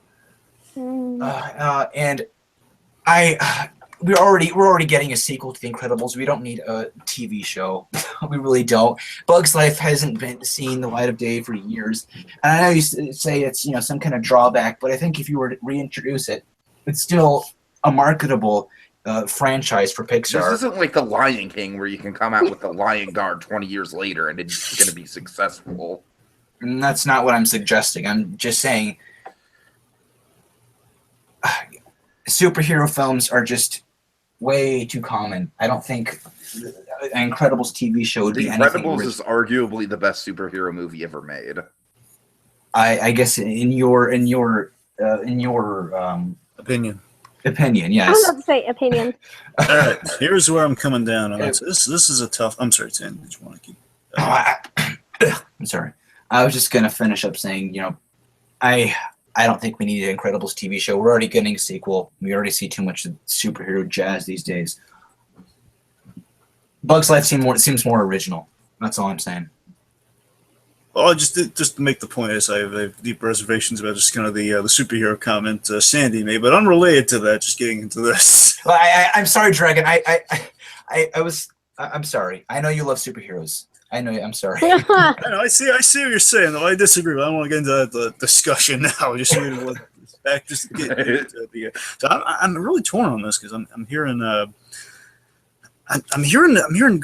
I can see the mindset, the studio mindsets on both of these. To be quite honest, is that obviously, again, Incredibles, the way Tiki's pitching it, would exactly do what How to Train Your Dragon is doing, which is great, by the way. And that's it. If it is like How to Train Your Dragon, that's kind of a good example of how to keep the consistency of the animation stuff. And while Gabby pointed this out in the end, I think Gabby ended very strong. That's the thing I got to give Gabby major props for. She ended really strong, kind of pointing the fear of that out. And I think that's honestly, I wish the conversation kind of started there. And with Bugs Life, at the same time, that one, just to kind of go with the Lion Guard thing, it does feel like, hey, we can pull something kind of back that we haven't seen from Pixar. Because, again, believe it or not, Bugs Life is one of those Pixar franchises. Because, again, they really, a lot of times, are going to end it where a point where they think they actually can end it. Like, Up is never going to have a sequel. They have like Up and ideally Wall-E. Like, these are very few Pixar franchises are open to a sequel. Which, of course, Incredibles has always been open to a sequel, which we're getting. And Bugs Life also fit into that category. I really like that these two were kind of matched up against each other. And again, they both feel like studio executive points of view, like, okay, it's superheroes. We're getting two coming out. Let's build it, and let's kind of steal some of DreamWorks Netflix thunder, and on the Bugs Life side, I was like, okay, well, here's something kind of like that King Julian stuff they have on Netflix, which I'm not gonna just. Okay, King Julian or How to Train Your Dragons? Come on. I'm saying Don't I can. compare it to King Julian. What I'm saying is that this is something. Look, I'm not saying. I'm saying it's in the vein of like, hey, let's just take some. Oh, you have to pick mine now. Come on. Let's just keep in mind, and I interrupt you, Dragon. I'm sorry. I'll get back to you. King Julian is fucking terrible show, man. I'm not, that is a terrible goddamn. I would rather watch the Spirit Show than King Julian. Okay. And let us not forget that Bugs Life is not completely irrelevant. It has its own land at Disneyland. Okay. Yes. Oh, don't even get me started on that land. Don't fine. You'll open a can of worms if you start talking about Let's that. All right. Well, guess what, Kiki? I freaking love it. Oh God. Well, kind of sucks for you, Sandy, because they're thinking of actually taking it out to expand Marvel. Yep. Right. Yeah, Right. which I'm not too Again, thrilled about. I'm not even gonna comment on that land because it's just Screw Marvel, screw DC. I don't like Marvel nor DC, but it is what it is. Yep. And I'm sorry, Dragon. Okay, I'm sorry, but everyone has their own opinions. Yeah. All right, so let's get back to the original. Anyway, my point, just like Spirit, whatever. I'm just saying, like that that property that's kind of like seemed to be dead and buried, and then we're bringing it back. With Bugs Life, it seems like again there's like more kind of new stuff you can do with Bugs Life. It's just kind of like we never done anything with Bugs Life. It just seems like new possibilities. I'm super torn on this. Like Incredibles makes sense, and Bugs Life just can untap potential. It's based on the arguments. Yeah, based on. Not I mean, Sandy's biases, based I on don't the care about arguments. Sandy's biases. I never said I hated superheroes. Okay, the Spider-Man trilogy is some of my favorite movies of all time. Okay, so I'm not completely. Sandy thinks he's the Green Goblin. What? What? All right, look, it's based on the fact that I think Tiki, he started from just kind of stuck to the same points of like, let's just do what How to Train Your Dragon's doing, which again, like, very true, valid points. I think just Gabby, she kept rolling with it more. It's based on the argument. She kept adding new stuff. We can we would go with the circus bugs. We can get using the example of Tough to Be a Bug is kind of a point of genesis. I'm not saying it'd be better than the Incredibles, but it does sound like kind of a likely move and something that would become a TV series. And just like I think she rolled with it better. So I'm going to give the point to Gabby, but it was really close. Bugs Life, it just seems so much more honest, It just like a Bugs Life TV show. Maybe that's the wrong choice of words. It just seems much more genuine and just.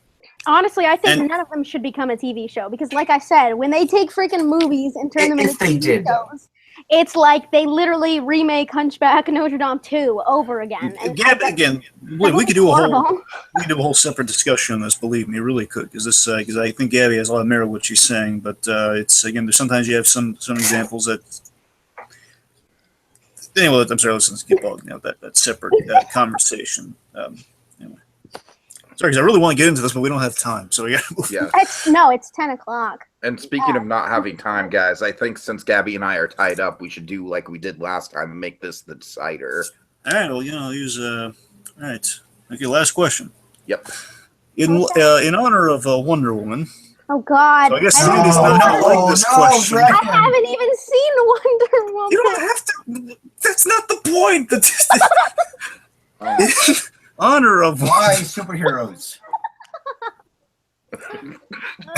Anyway, in honor of Wonder Woman, just being like really good, great superhero, female superhero film in a long time. Just the best female Pixar character. I'll give you that. Damn it! No! Oh come on! Really? No! Oh, don't give me that gloom and doom back, sister. Come on. What's this all about? What's this all about here? Wait a minute. Gabby said, what'd you say? I said Princess Ada. Okay. What's this all about? What best Pixar female? Best female Pixar character. Okay, yes, so yes. I mean, we got to go Mrs. Incredible, right? Come on. Oh, come on. Bugs Life vs. Incredibles again? Oh my God, he's right, yes. I wasn't trying to, dude. I really wasn't. It was the first thing that popped up. I'm like, oh, she's a kick-ass, hero. Why should it go with Jesse, man? Jesse. I was thinking of doing Jessie, and again, it just comes down to like I wanted to pick someone other than Mrs. Incredible just because of the just to have something different. But I mean, she's just the obvious answer. I have to go with her. Gabby. Come on, come on, Gabby. Not even Jessie. I don't like Jessie. All right. We'll prize. I think Jessie's overrated as well. I actually think Woody and Jessie should be partners instead of Buzz and Jessie because that makes no freaking sense. I don't get. Let's not detract. I don't think any of them should be partners because they're freaking toys. They're freaking toys. And they're not those kind of toys. They are not those kind of toys. Don't. Tiki, how dare you make why, that joke? Tiki? How dare you, sir? Because it was funny. That's why. Of course, he had to make that joke. It was hilarious. All right, look, before we go on, I just want to backtrack for a moment. I just want to chastise both of you for cars. Like, no one picked any of the Doc Hudson moments. Anyways, moving on. Wait, what? Okay, that's kind of a Drax reaction right there. That passed us by a little while ago. I'm just saying, because I want to bring up, we got sidetracked with a bunch of stuff. I just want to point that out. Like, none of you picked any of the wonderful Doc Hudson moments. I can't. Mantis, look out! All right. Siren Drax react. So Gabby's going with Ada, Tiki's going with Mrs. Incredible, right? Elastigirl, yes. Yep. Okay. All right, Gabby, you go first. Princess No! Ada. Yeah, she Don't does give go me first, that. You right? picked her Right? She because does go you hate first. Jessie so much. You picked her. Go on. Yep. God help us all. Beautiful. That's the third time you've said that. Stop it. I always say it. This is what you get, okay? I'm a WYSIWYG. What you see is what you get. Wait, okay? you're what? A WYSIWYG? WYSIWYG. That's what it. Yeah. Let's just finish this, please. All right. Sorry. Continue. It was the last round. Oh, okay. God. Okay, so Princess Ada is amazing because not only is she the princess of Ant Island, but her main goal is to protect the colony. She's a badass female who is trying to protect the colony. If that doesn't say awesome, I don't know what does, okay? She helps Flick in defeating Hopper in her own way. Obviously, she's not actually, badass fighting, but she's fighting in the background. And, at the end, she's crowned king, queen. She's crowned queen. Gosh dang it, Gabby, you're saying things. You're not saying things that should be said again. Come on, What? let me speak. All right. Let me fucking speak. Let him we talk. need to get through this. All right. My gosh, okay. I'm just saying, we keep going on these tangents. That's not my fault. Okay. It is your Ellen fault. Parr is the obvious choice for best Pixar female. I mean, come on. Like, she is the rock on which the foundation of the Parr family is built upon. Without her, that family absolutely crumbles apart. The analogy for her stretching herself thin is brilliant. It's one of the great kind of like Pixar design fitting the character things that we've ever seen. There's so many different moments with her that make her relatable. She's one of the first Pixar characters we've seen have like an image issue with herself. It's wonderful stuff. Oh. Okay. God, this sucks. Okay, Elastigirl sucks. I'm just gonna say it, put it out there now. She relies too much, for her being a superhero, she relies too much on her husband, which I actually think them being together, although should make them stronger, it actually doesn't. It makes them weaker. Literally, Elastigirl's whole plot is outside of Bob. I mean, her whole plot is getting together with the kids to go on this kick-ass mission. Your whole point about her needing Mr. Incredible is just totally invalid. I actually have to agree with that. When's the last time you saw The Incredibles, Gabby? Recently.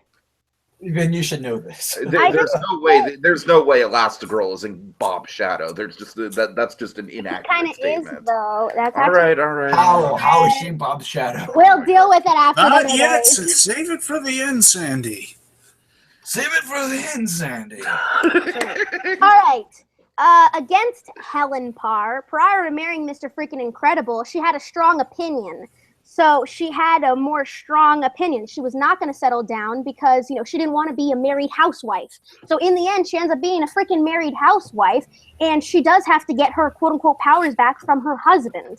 She was a badass freaking woman in the beginning, then she settled down and became a housewife. And then she put her kids through even more because she became a freaking superhero. It wasn't worth it. Well, freaking Princess Ada's Princess Ada, okay?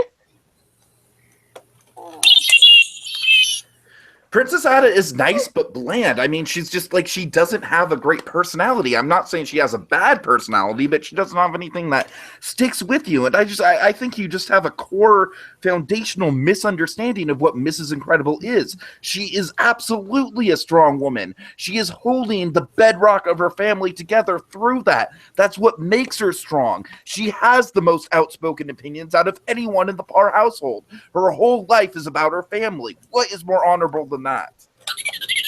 All right, Sans, what do you think? Woo! We all know who won. Man, I'm really torn. I'm really torn because both of these, I feel both of these characters are great. And the thing I was talking about earlier, Gabby, is just the you not using this thing you should have said. The Princess Ada, she wants to help her colony. She wants to better them.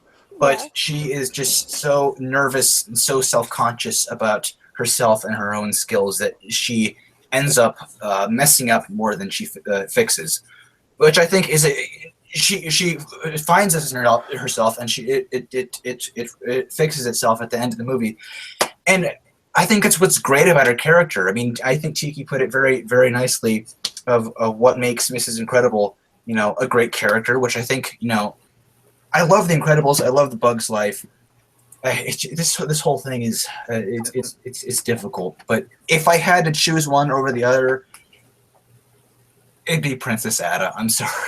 I think Dragon's the main decision. So. Yes, Dragon, please make the decision because we already know where Dragon's gonna go. Hey, here's where I'm coming down. Mrs. Incredible was Dragon's #1 animated female. Yes, so we know he's gonna have a bias. Oh, that is not true. Come on. Not to mention my. Well, it is true what I said about her being 1 on your list. That is. I really true. don't like Pixar. All right, fine. One fact doesn't make bias true. Okay. Anyway, so. Winner's Tiki! Yay! Put words in my mouth, lady. Have to buy me dinner first. Anyway, so Princess Ada. I think there's something to build on with Princess Ada. Like, not once did Julia Louis-Dreyfus come up, which I think would have won some, kind of explain kind of the likability and explain she's kind of the foundation of the argument is she's got a lot of responsibility. She's supportive to our character. She kind of helps take down the grasshoppers. All that stuff, I wish was developed more. And I think Tiki put it simply, she's nice, but she's bland. And also, I think Gabby really got repetitive in the final. Yep. In the final, I think she was really great on the offense of Elastigirl in the closer. That was where her strength was drawing from. She was really close with that, but again, just really she should put up a greater defense for because you just said, and Princess Ada.